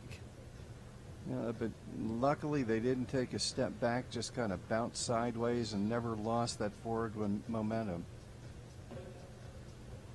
For them, they didn't pick up 4 there.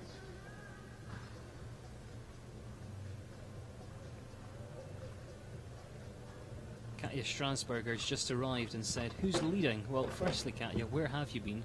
And it's Kevin Babington out in front at the moment. He represents Ireland, and it's 66.23. Wheels have come off a little bit here. Yeah. I mean, rideability was definitely an issue early on with the horse, and now it's kind of like, hey, Mom, and she's telling him, hey, listen to me, I'm boss right now. Now, the A of the triple coming down. Up to 12 with 3 rails.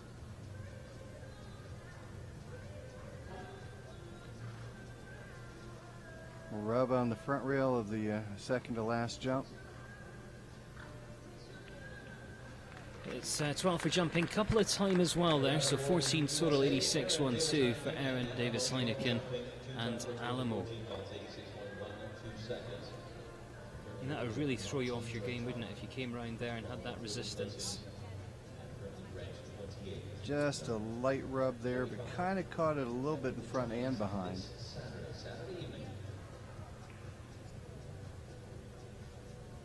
And then same thing coming out of that line. This is a 13-year-old big mare known as W. Zermain. World that's won by. This looks like Zazu Hoffman in the background there. You just saw her kind of trotting past W. Zermi. Zazu, another of the young riders. He's got such a great name. We spent a bit of time over the past 2 days talking to Zazu and got a great string of horses, some nice owners and customers supporting her. Former Maclay champion in 2009, I think it was. Yeah, I think you're right. She did well in the under-25s at Spruce Meadows this summer as well. Got a piece of the Markel class last night. She's doing quite well, really. Yeah.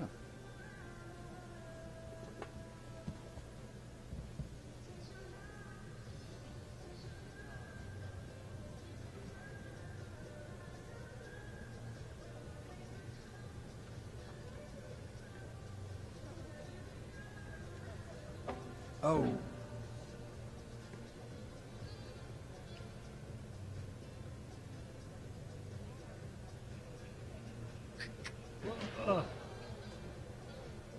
Hung up in the air there a little bit, stalled out.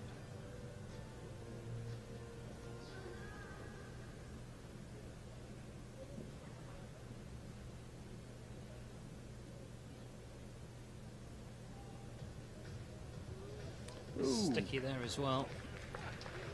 8 faults is the result, 77.80 there for Zazu Hoffman and W. Zermi.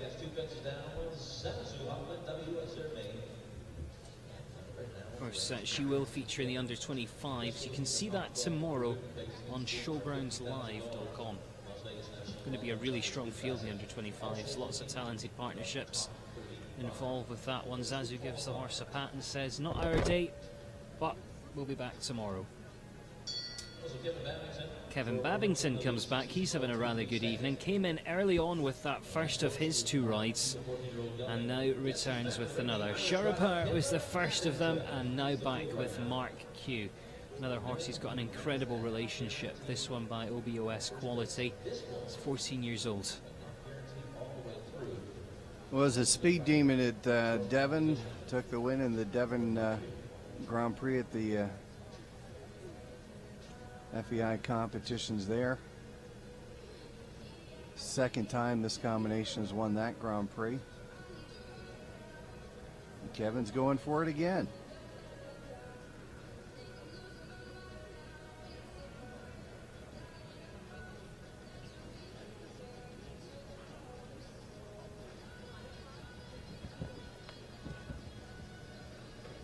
It is Vegas. If you're going to go, you might as well go for it, you know, try and win it all the way.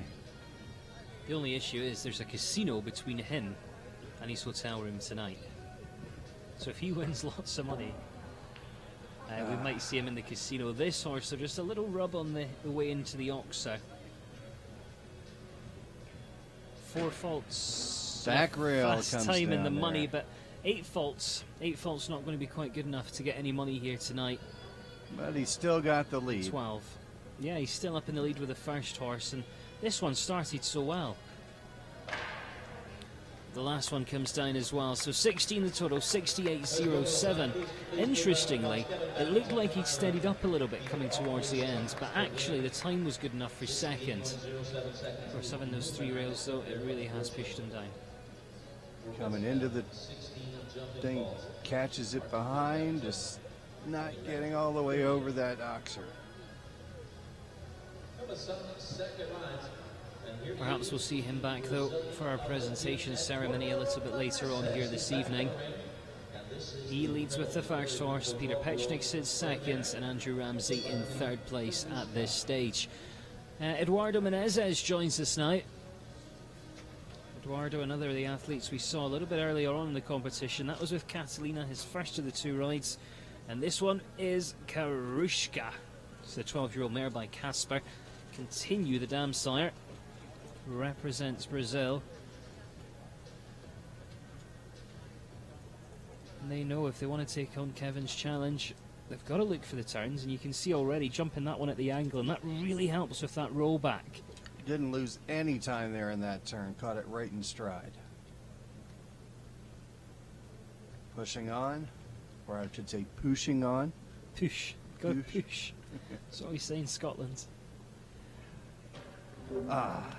Las Vegas jump comes down. Yeah, just a little bit careless with the front legs, certainly from the angle that we saw. Perhaps we'll see a different one in replay, but looks like it maybe just dropped a leg in the air. Steadied up and given his signal to the jury. That, of course, means he retires here this evening. Eduardo Menezes and Karushka.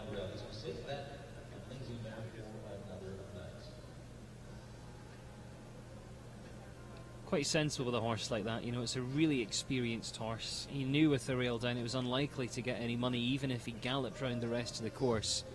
There's still so many classes left to go here in our FEI section.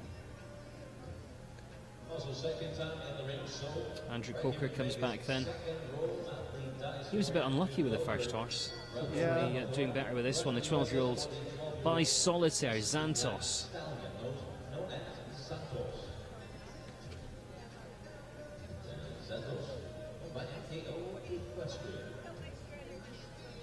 And he's just having a little look at a couple of the turns.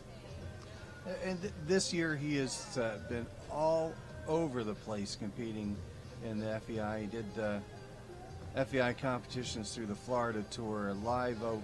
He went to Miami for the GCT, Mexico for the GCT, stopped and spent about a month down in Mexico. He was in Canada, both coasts of Canada, all across the U.S. You know, really taking, he's got a good string and a quick truck, so. Got a quick horse tonight as well. If he keeps going like this, he is in with a shot without a doubt. And this is really his first year. He's been very successful on the national tour in the U.S., but this is his kind of breakout year on the international tour. But he's tongue out all the way through there. Yeah. If that helps, I mean... I wouldn't say that Andy comes out of the American School of Equitation, but he comes out of the American School of I know how to ride fast, and it's kind of one of those when you have to put the gas in the truck to go home and pay the bill in the office, you know you're going for it every time you go in the ring. Well, if he keeps going, he's still going to post a fast time. Of course, we saw, I think it was the first part of the combi, the combination there, coming down. Yeah, you can see that in the background of the picture there. But look at the clock. 66.23 was the time to beat. 64.76. He was so quick, and that is so frustrating. Yeah. I mean, one thing you know about Andy, he's going to have a quick time. And it's, if he leaves him up, if he comes back. Look at that tongue. You see that tongue stick straight out. It's aerodynamic. That's what it's all about. Still looks happy though, has a right to be. Got some great turns, and that's a horse that we'll see win on another day. Nicole Pedersen comes forward next, though. It is Ramona de Flobeck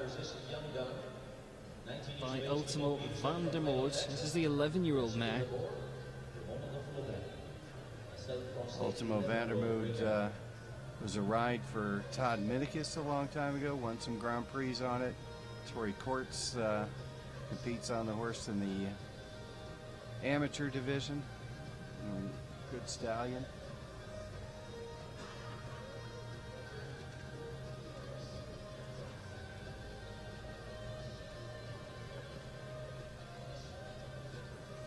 Ramona de Flobeck.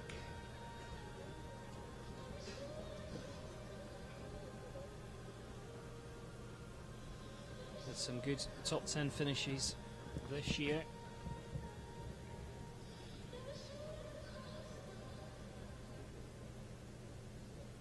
He almost was going for the Andy Coker open mouth thing. He's a trendsetter. Yeah.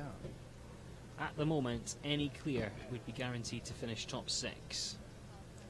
Of course, 66.23 is the time to beat. Well, That takes combination. A of the triple. You know, they're all worried about B and coming to, you know, you try and set yourself up to get to B, and then you have the problem at A. I think in competitions like this, where there's lots of riders and fences start to become the sort of bogey fence on track, some of the riders actually worry about that on the approach.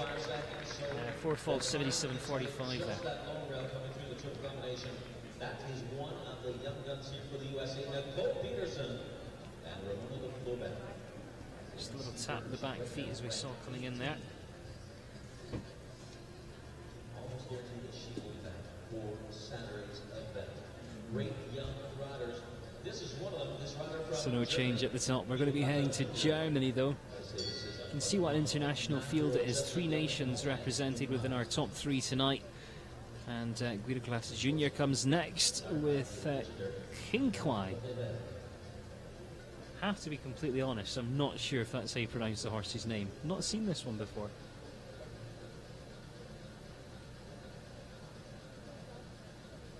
Guido's father is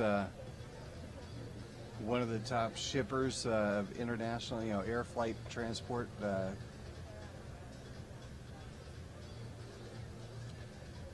Working with the Young Riders and the Young Rider Tour in Florida. Helps co-sponsor sending the winner of that tour over for a stop on the GCT.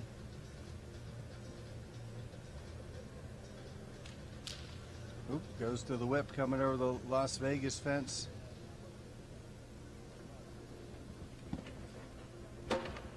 Lucky. You're in Vegas, you gotta have luck. See his horse is wearing a body bandage, and for anyone that hasn't seen these before, horses, especially these chestnuts, when they're getting clipped all the time, their skin can become quite soft, and when you're wearing spurs it takes nothing at all just to get a little nick, and if one of the stewards rubs a white glove over your horse and there's any blood for whatever reason, then it does lead to disqualification instantly. So these body bandages just give that little bit of added protection, and they're becoming really popular. This is going to be close, not quite quick enough. Great round though, 68.97, so goes into 3rd place here for Guido into 3rd. So that pushes Andrew Ramsey down into 4th. Kevin Babington leads. Peter Petschnig sitting in 2nd place. So much scope over that final fence. And Germany moves into 3rd. So our top placings are top 5. Ireland in the lead, Austria in 2nd. Breathes a sigh of relief on the way out there. In 5th. And that will be good enough to stay, you know, up towards the top. Tina Yates comes forward. It's a Lotte VDL. This is a horse that she's been doing well with. A 12-year-old stallion by Chin Chin. And she got married quite recently, didn't she? Was Tina Delandry before? Tina Delandry before. She's originally from out here on the West Coast. Did the equitation division. Now, along with her husband, they base out of Florida and West Coast as well, and do a little East Coast showing, a little West Coast showing, venture up to Spruce, and also spending time in Europe. This year stayed mostly in the North American tour. 2nd last night in our Markel class.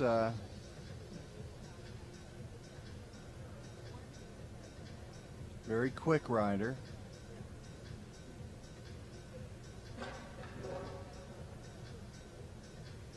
Well, kind of not the start that she really was looking forward to. She's got quite a few horses here. And again, she's another one that will feature in the under 25s tomorrow.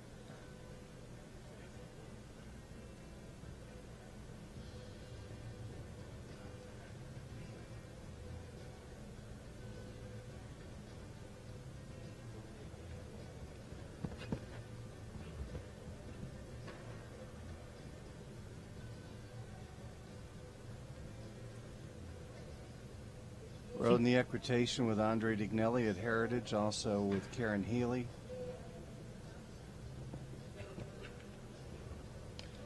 Sitting on 8 faults at this stage. Phoebe's just made an interesting comment that the riders in North America, all their hair is normally kind of tucked up in their hat, and it looks so neat and so tidy. I have to say our riders in Great Britain occasionally can look a little bit scruffy, same in Europe. Yeah, the ponytail thing, really a big fad now. And with a lot of these new helmets that they're wearing, you know, they're not as hot as they used to be. Keep your hair down. It wasn't as much hair up there and not as hot. But now, you know, you see the ponytails all the time. 76.97, just to confirm that score of Tina Yates and Zalotti VDL. She will be leaving on 8 faults here tonight.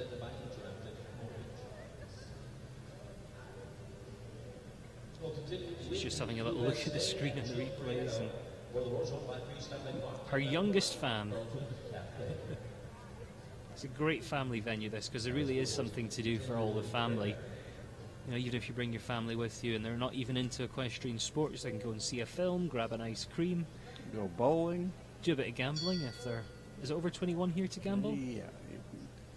Even in Vegas? Not for minors. It's 18 in the UK. Just thought you might want to know. Well, thanks. This is Jill Prito now, Carlton Cafe. 10-year-old Irish sports horse. Another rider from the West Coast. Originally, she also worked out of Virginia with St. Bride's Farm for a while. Now back here on the West Coast for our Las Vegas National.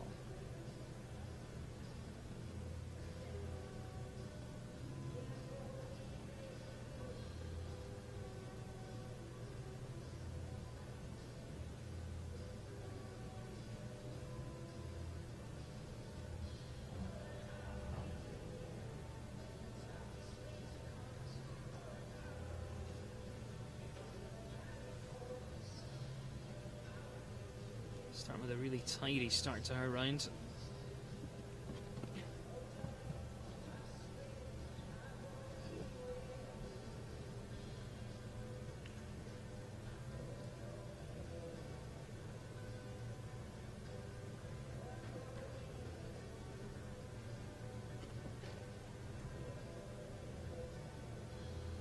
.66.23 we know is the challenge, so not going to be quite quick enough to worry the top 3.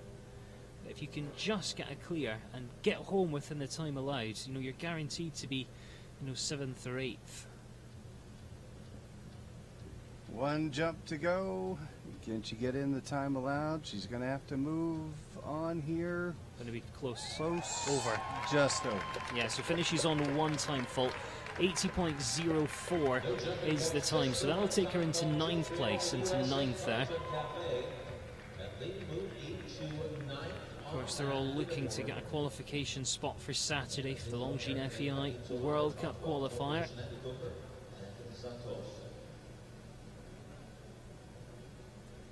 Nicely through the combination.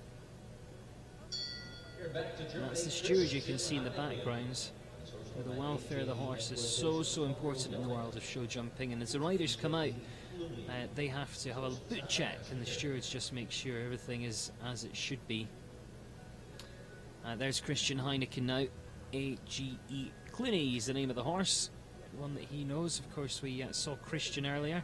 We saw Christian's wife earlier as well. Had a good 2nd place finish with this at the Royal West Show in Calgary. You see the little squares that right under that by his legs there, and that's another thing they're doing. You know, if they're not wearing the belly bands, they leave the hair a little longer and give the horse a little more traction there, because the riders don't want to use those spurs in a fashion that they're, you know, poking them.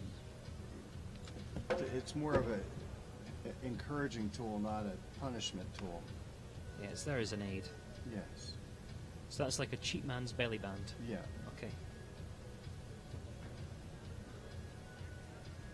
These competition horses get clipped quite often though, and their skin becomes really sensitive. So I think that's sensible, really, isn't it? Yeah. Last thing you want to do is jump a great round and, you know, just a little nick. Takes his second rail down on the track. 2 jumps to go with 8 faults on the board.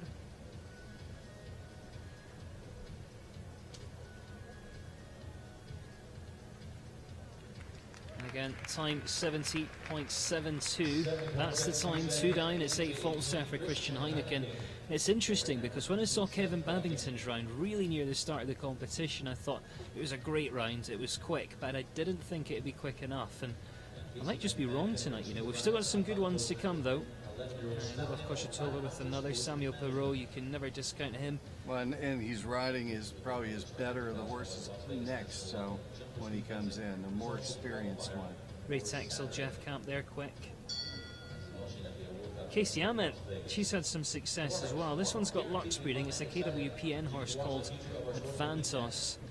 This one's 11 years old. It's by Mermisar. Mermisar has got a lot of great horses.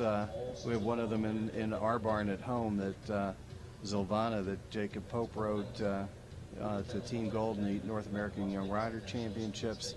And then you have Mermisar, that's also in the bloodlines of Fine Sarah, who was Peter Wild's horse won the gold medal in Athens from the Team Gold for the U.S. A lot of great horses with that Mermisar bloodlines. You and your wife Rachel buy quite a lot of horses, and you know, not just for you but for clients and stuff. Is there any stallions that sort of stick out? Any ones that you look out for? I think, yeah, there's one I really like, and I've seen a lot of good horses that are by the stallion. We owned one, and there's one that was a great hunter, Eric, the one it's kind of coming on more Melito de Rev. A number of people are breeding horses to that one now. It's got Kimano on in its bloodlines. I've had good luck with a couple of theirs. They're great jumpers, and they also go on. There's some great hunters too that have that line. I've never seen a bad jumping Melito de Rev. Over the last decade or so, of course, the lines you can use have really increased, haven't they? You know, with this sort of chilled and frozen semen being so easy to transport these days. She finishes on the 4, 76.22 for Casey Ammon and Advantos.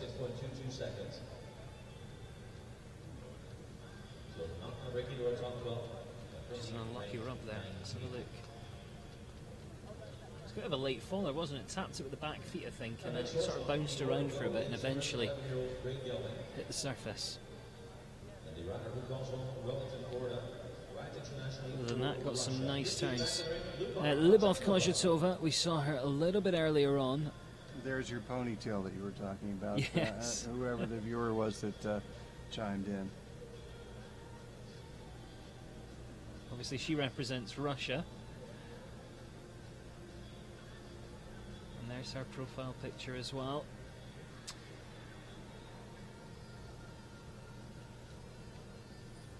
That sort of American tidiness, I suppose that comes from the equitation and the huntering.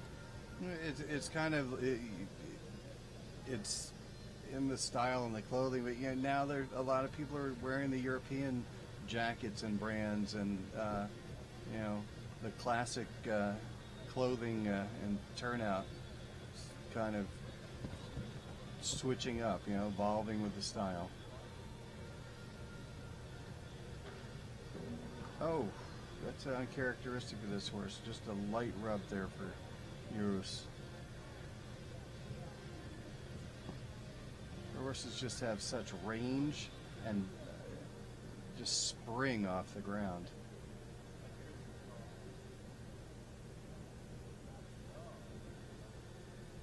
Kind of made that look like a little gymnastic. Yeah. The triple.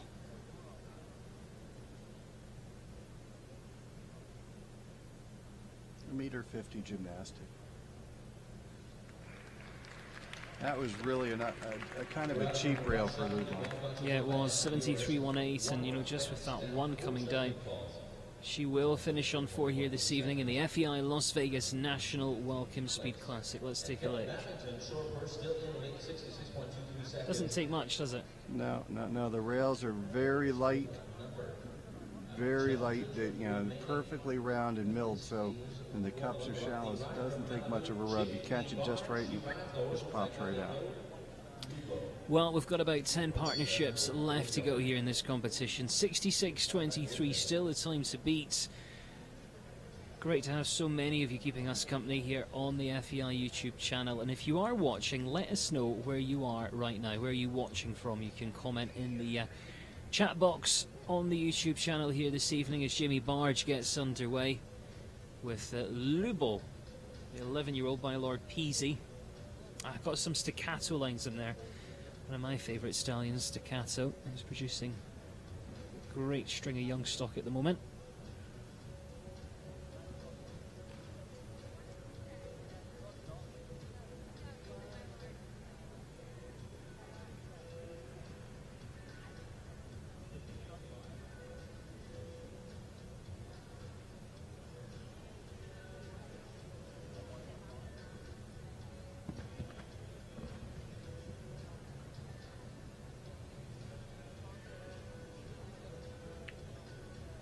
Got Phoebe watching in Washington, Katya's in Vermont, Joe is PA. Now, my geography in America is not great. Is that Pennsylvania? Yes, it is. Oh, Riley in Georgia as well.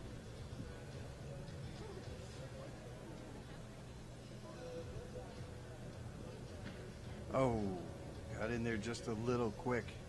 Didn't get a chance to stand off there.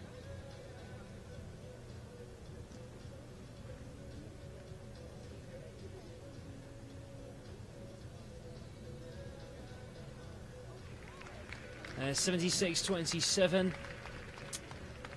Nice pat, nice round, and it is just a 4 there for Jamie representing the United States of America here this evening. Got in a little, dumped in a little bit of a flyer, made them land in a little bit deeper than they would want to coming in, and just never had a chance to get back and get rocked back in the hocks to get over. Phoebes is watching in Maine tonight. Emmy Viken from somewhere in Sweden I can't pronounce. Michael Farms in Ottawa, Canada. We've got San Diego, that's Andrew Whistler. Steph Couch also in Pennsylvania. Great to have all your company with us this evening as we enjoy the last few riders. And will it be Kevin Babington? Has he done enough? 66.23 still the time to beat. Taxo Dilanatria coming next for Amy Hess. That was great Spanish. You gotta really roll that R. That's the secret. I bet you were wishing for Kristen's Harden's horse Bert. It gives you a nice. Can you pronounce that one? I can do Bert. Okay. Amy, of course, she's been travelling the North American circuit. And this one's by Cathargo. Cannon the Dam Sire.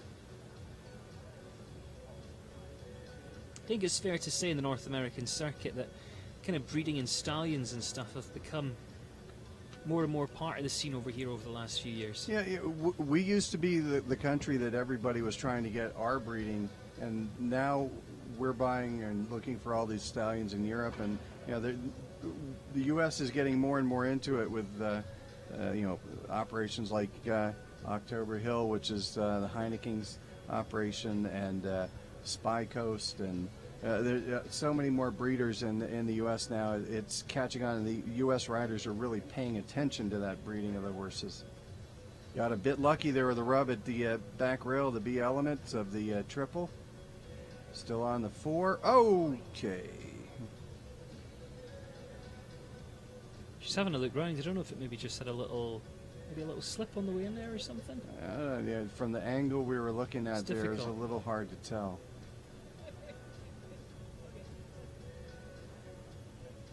See her just give her horse a pat, you know, just to reassure. Gets re-established, comes back round.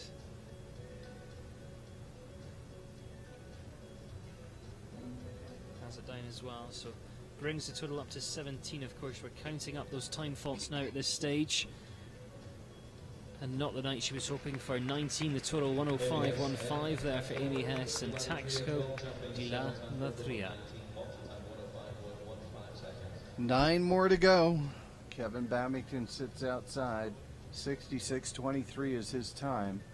And let's take a look here where the problem started. Just wasn't straight, I don't think, coming in there. Kind of got there a little long too. Brooklyn Marie's watching in San Diego. Kath and Jeff third in Perth, Australia. Who else have we got here? We've got Jared Butler also watching in Australia. Don't think that's the Jared Butler. Maybe. Well, maybe he'll tell you now that you asked. Mackenzie Brock's in New York as well. And Brooklyn Marie's watching for her living room. Well, let's carry on, shall we? It's Cian White joining us once again. As we mentioned earlier, he's just moved into the top 100 in the world. And for a young rider who's developing a string, who's starting to travel more and more, and who's taking part in this series, that's a big thing. Well, that was a nice turn back to 2. The horse, a 9-year-old mare called Hera van de Kortehove. Oh, all right, got that in. Well, coming down a little slow, slowed up.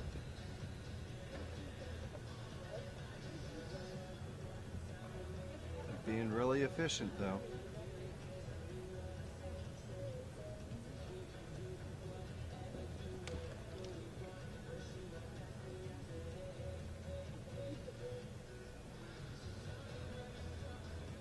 Whoa. Whoa. There you go. Nicely through the combination.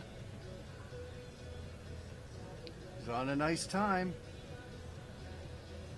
Keeps this up, he's going to get a good check. 66.23, time to beat as he pushes over. Yes! 64.76. Brand new leader. What a year he's having, and that's why he is now ranked within the top 100 in the world. Cian White for Canada wakes us all up. 64.76, our brand new leader. That was showing you how to make your turns. Nice, efficient turns all the way around. Didn't look like he was going crazy when he was making his trip around, but it was an efficient ride. If you take the least number of steps, you're going to get there faster. That's true. Annie Stokes says the horse really stretched through the Oxer, and it's such a scopy horse, it really is.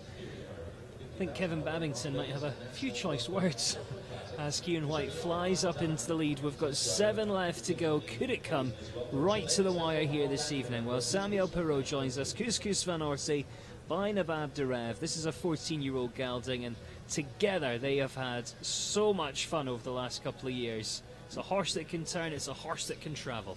He may be, Cian better watch out for this one. Samuel is a speedster. Ooh, rub there, it stays up.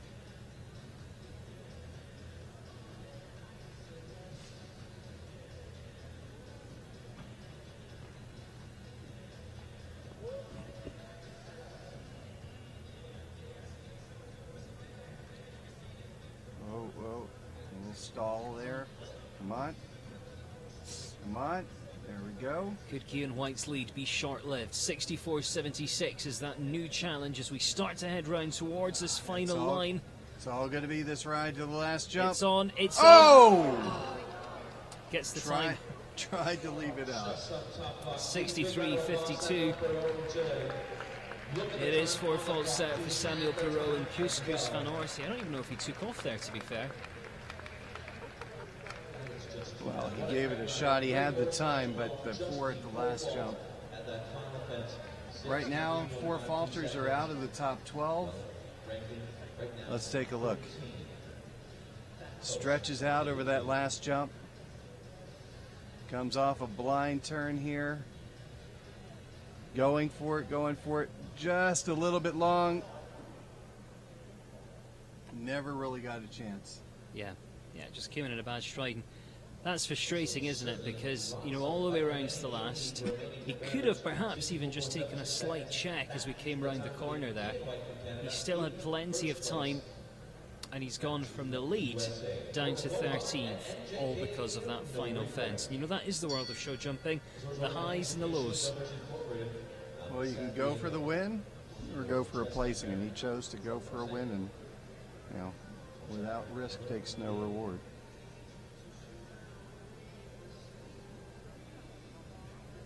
Horse was so brave, though. Right, let's get Nicole Honor on track then. NJK, no regrets. Nice 14-year-old mare. By Dollar de Maurier. Don't think this is over, you know. Carl Cook still to come, Jeff Camp, Jacqueline Duff, and the young rider Mavis Spencer as well, all still to feature here this evening.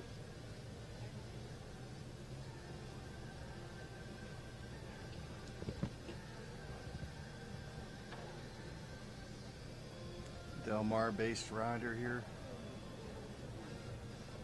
And Amanda Rose is saying Del Mar International was such a fun show. You ever been up to Del Mar? I have been there, not to the show though. Maybe we need to go. I think so. According to Amanda Rose. Amanda Rose says it's good.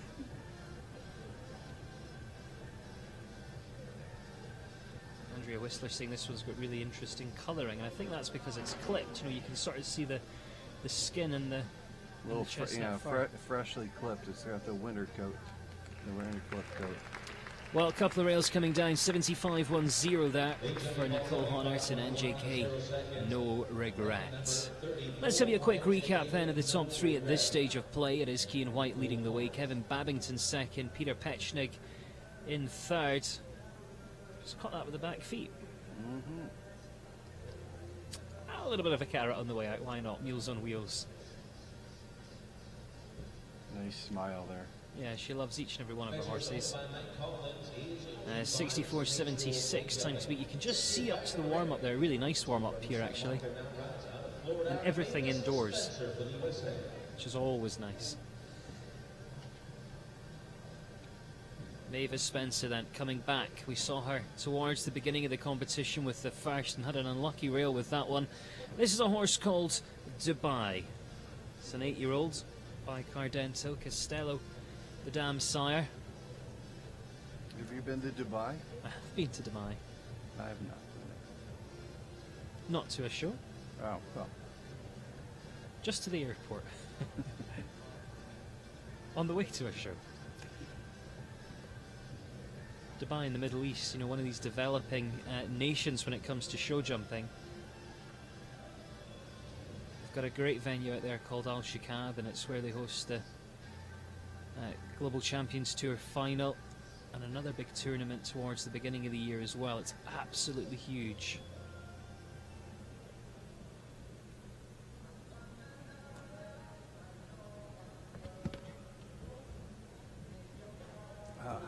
Mavis. She's been so unlucky last night and today. Well, hopefully she's saving up the luck for the big class.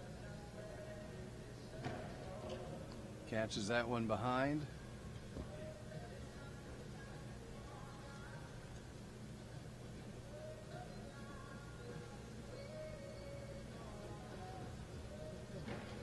Up. On the centre part, so many have had that throughout the competition.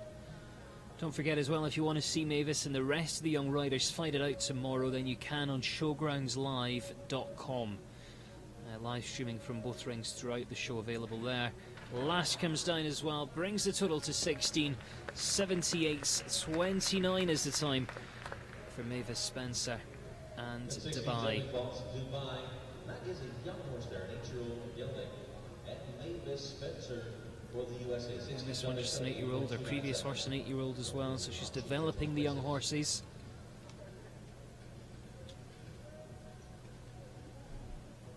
Last show on the West Coast tour for Mavis, and she'll be heading back to Florida after this.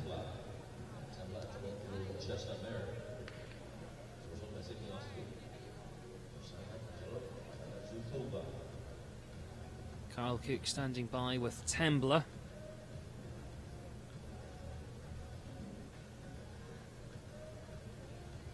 This one must be a substitution. We were expecting him to see on a slightly different horse. Obviously. I think he probably declared the other one as his point horse. When they're riding two, the point horse has to go first. For the horse he's trying to qualify, uses the qualifying horse for tonight, or for Saturday. I think they've let him swap them over. Yeah, so they have to swap him to get the one that is going to be his point horse first. I suppose that's to make it fair, so you can't have a look round with the first one. Yeah.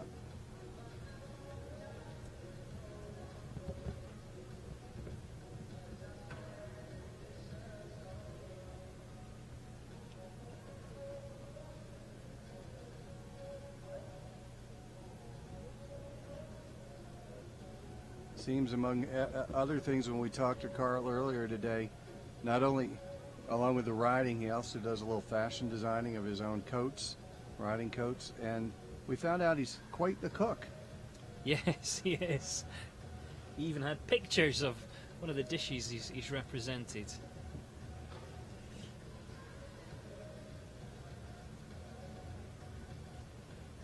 Comes round towards the last and gets the clear here. 73.95's the time, so takes him into 5th place here, which is Andrew Ramsey. And you gotta love his headshot. Do you think he knows about that headshot?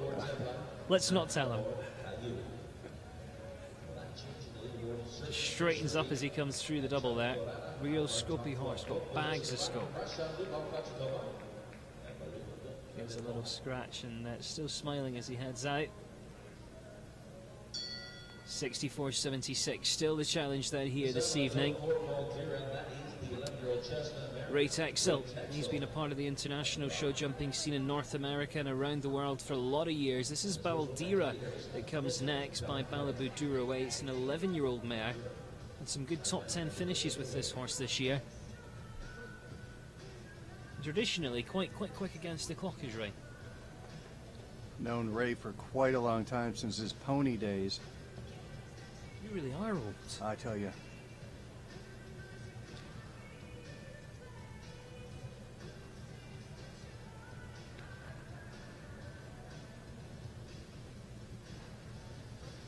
Nice, he's setting up those turns well, going for it.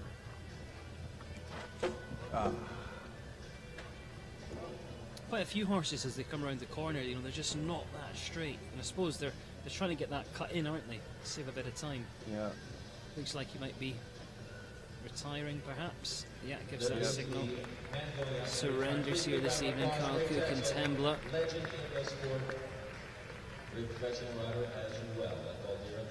Really depends on the horse you're riding with you retiring, isn't it? You know, if they need the mileage, if they need the education, quite often they'll just continue popping round and steady down a little bit. But this horse is really experienced and quite sensibly saves it for another day.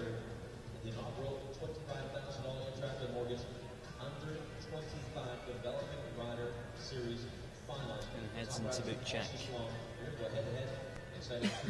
So do we think Keane White then? Do we think he's done it? You know, I think he was pretty slick. I think he's going to hold on. You know, Jeff Camp's a quick rider. Coming up next, there's Jeff. Horse getting his face washed. Just making his final adjustments. We've got Jacqueline Duff, Paul Rohrbach, and Bliss Ayres coming back on her second mount after this. Anything could happen here. It is the $50,000 FEI Las Vegas National Welcome Speed Classic. Good prize fund here for one of the opening FEI competitions. A lot still to see here as the days continue. Jeff based out of Oregon. This one's Wordsworth II, the 11-year-old gelding by Toledo Sunlight. Temple Ash Tigers, the dam sire. Not heard of that stallion before. Crouching Tiger, Sitting Dragon, is that? Now you're just making them up.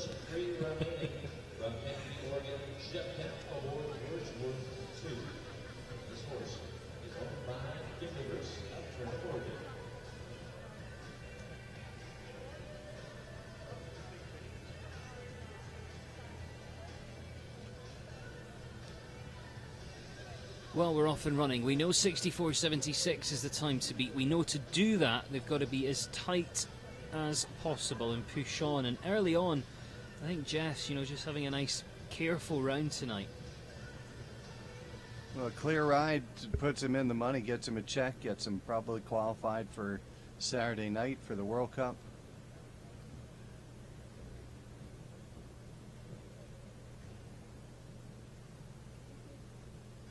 A number of these horses are using this just as their first class into the ring, kind of their warm-up, per se, for Saturday night.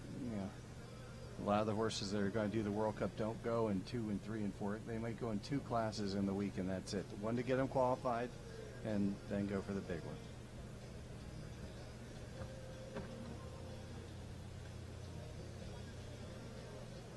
Again, it'll depend on the horse, won't it? Yeah.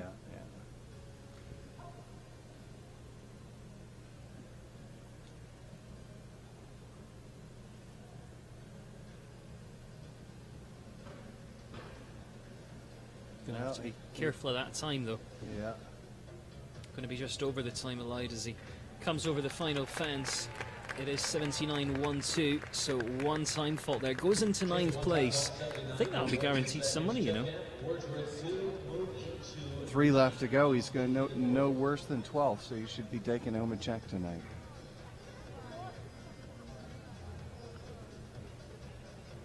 Katja Strasburger says, I wish I was in Vegas. We wish you were here too. Everybody's in Vegas. Except Katja Strasburger. Yeah, except her. Maybe next year. Of course, this the 3rd time I think we've seen the World Cup qualifier held here. 64.76. That's the time. I think Keane might have done it, but I could be wrong because Jacqueline Duff's had an incredible year. Paul Roback can never be ruled out, and of course Bliss Years to finish things off. But this is Jacqueline Duff. It's EH All or None, the 10-year-old gelding. Some good Granis lines involved.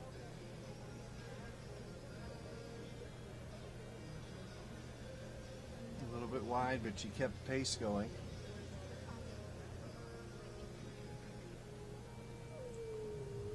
They're going to do it. They're going to have to take all the inside turns.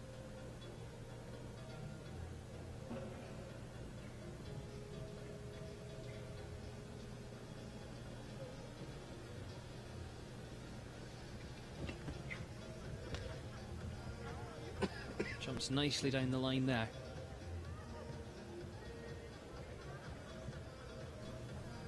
.64.76. Time to beat. Recovered well off the upright on the corner.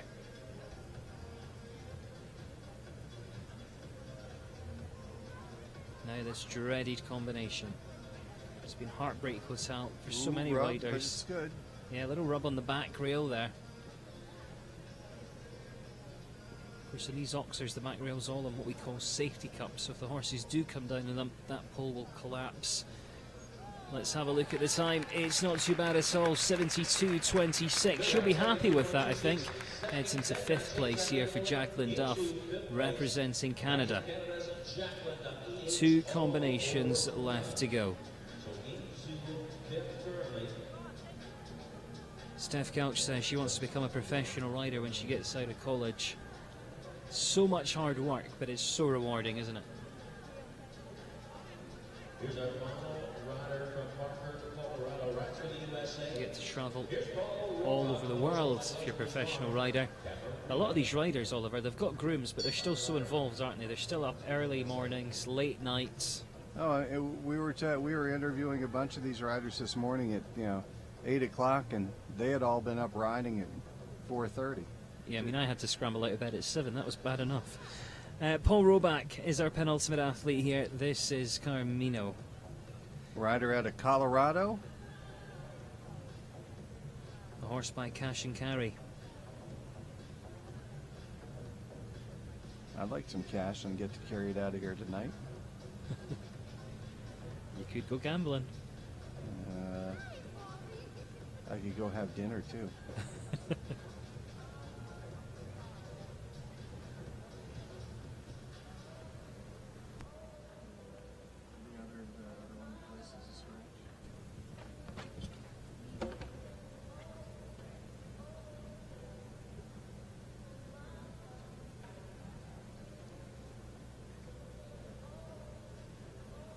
Well, 74 seconds would get him at least the top 6 finish. But if he wants to be up the top, 64.76 is a time to beat. Not going to be quite fast enough to do that here this evening.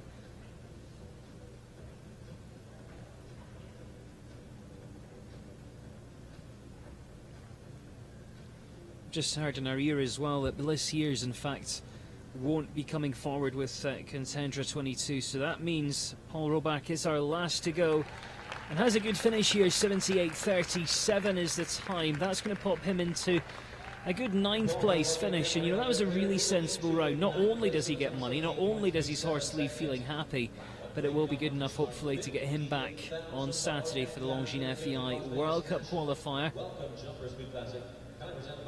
Really considered round there. Please, big round of applause. All of the athletes did such a great job. Well, it was a fantastic competition, you know, with 58 coming forwards. It is Cian White. He's entered into the world's top 100, and he takes the top honours here tonight. 64.76 that winning time.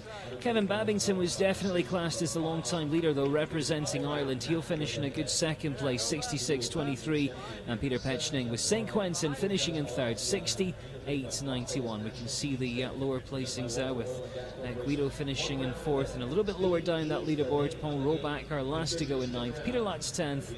Jeff Camp's horse jumping really well, is the fastest of our one-time falters. Also jumping clear but a bit slow. Carl Cook, Cara Anthony, Jill in that mix as well. And you can see there, Oliver, quite a few with just an unlucky rail tonight. Yeah, there were some great riders who Sam Well, who had that last jump down and had the time, and yeah, it was an excellent competition. A bit long for you guys, but if you hung in and watched us all the way through, you saw some excellent riding. It should set us up very well for Saturday night's class on FEI TV. We're back on the YouTube on Saturday with an FEI competition here at noon. West Coast time here in the U.S. if you're watching us, and you can watch the rest of our competitions all on showgroundslive.com, and click on the Las Vegas Internet or National site, and that will bring you in. You can see the features that we've done, past interviews this week, and as well catch the competition that is going on daily in both of the arenas here at the competition venue in South Point here in Las Vegas. So they're getting things set for the prize giving ceremony that comes up, and we hope you've had fun joining us here on FEI's YouTube channel for our first of the 2 broadcasts on YouTube, and hopefully we'll see you on our Saturday night competition for the FEI World Cup jumping of Las Vegas here, brought to you by Longines. That will take place on Saturday evening on FEI TV. Huge thank you, of course, to everyone that has been watching, everyone that's got involved here this evening. Andrea Cope says, thanks to us, as it's tough to call such a big class. It's also great fun, though, and it's great for us to get a little bit of an insight of how they're going to be performing on that big one that Oliver mentioned, the Longines FEI World Cup jumping of Las Vegas. We hope you'll all come back and join in the conversation over the weekend. Of course, when we're not on YouTube, you can still get involved. You can still ask questions and send your comments using the hashtag the Las Vegas National on Twitter. Joe Price is off to check his horse. Riley Providence says it's got to be hard work, but she's so excited about being a professional rider. The very best of luck with that. And Andrea Wheeler's really enjoyed tonight. So much of you all getting involved, and that's great to see as well. We can see that arena crew, you know, we mentioned earlier, they work from dawn till dusk, along with Guilherme Jorge, one of the finest course designers in the world, making sure that we have technical tracks, and I think Guilherme did a great job tonight. Yeah, he had a great track. He was testing enough, didn't really take anybody out. It was just rails all around. You had to ride a very technical, specific route, or have a horse that was very, very adjustable to make up for any mistake. And it's been great having all you guys watching us here on YouTube, chiming in on the with the questions and the comments, and we hope to have you back here on Saturday at noon. Yeah, I think our furthest viewer away was in Perth, Australia tonight, I think. Yeah, so we had Sweden too. We had Sweden. What do you think is further? Because you can go around the other way, can't you, to Yeah, Australia? well, I mean, I think Australia, they were probably 6 and 1/2 dozen the other being here in Vegas.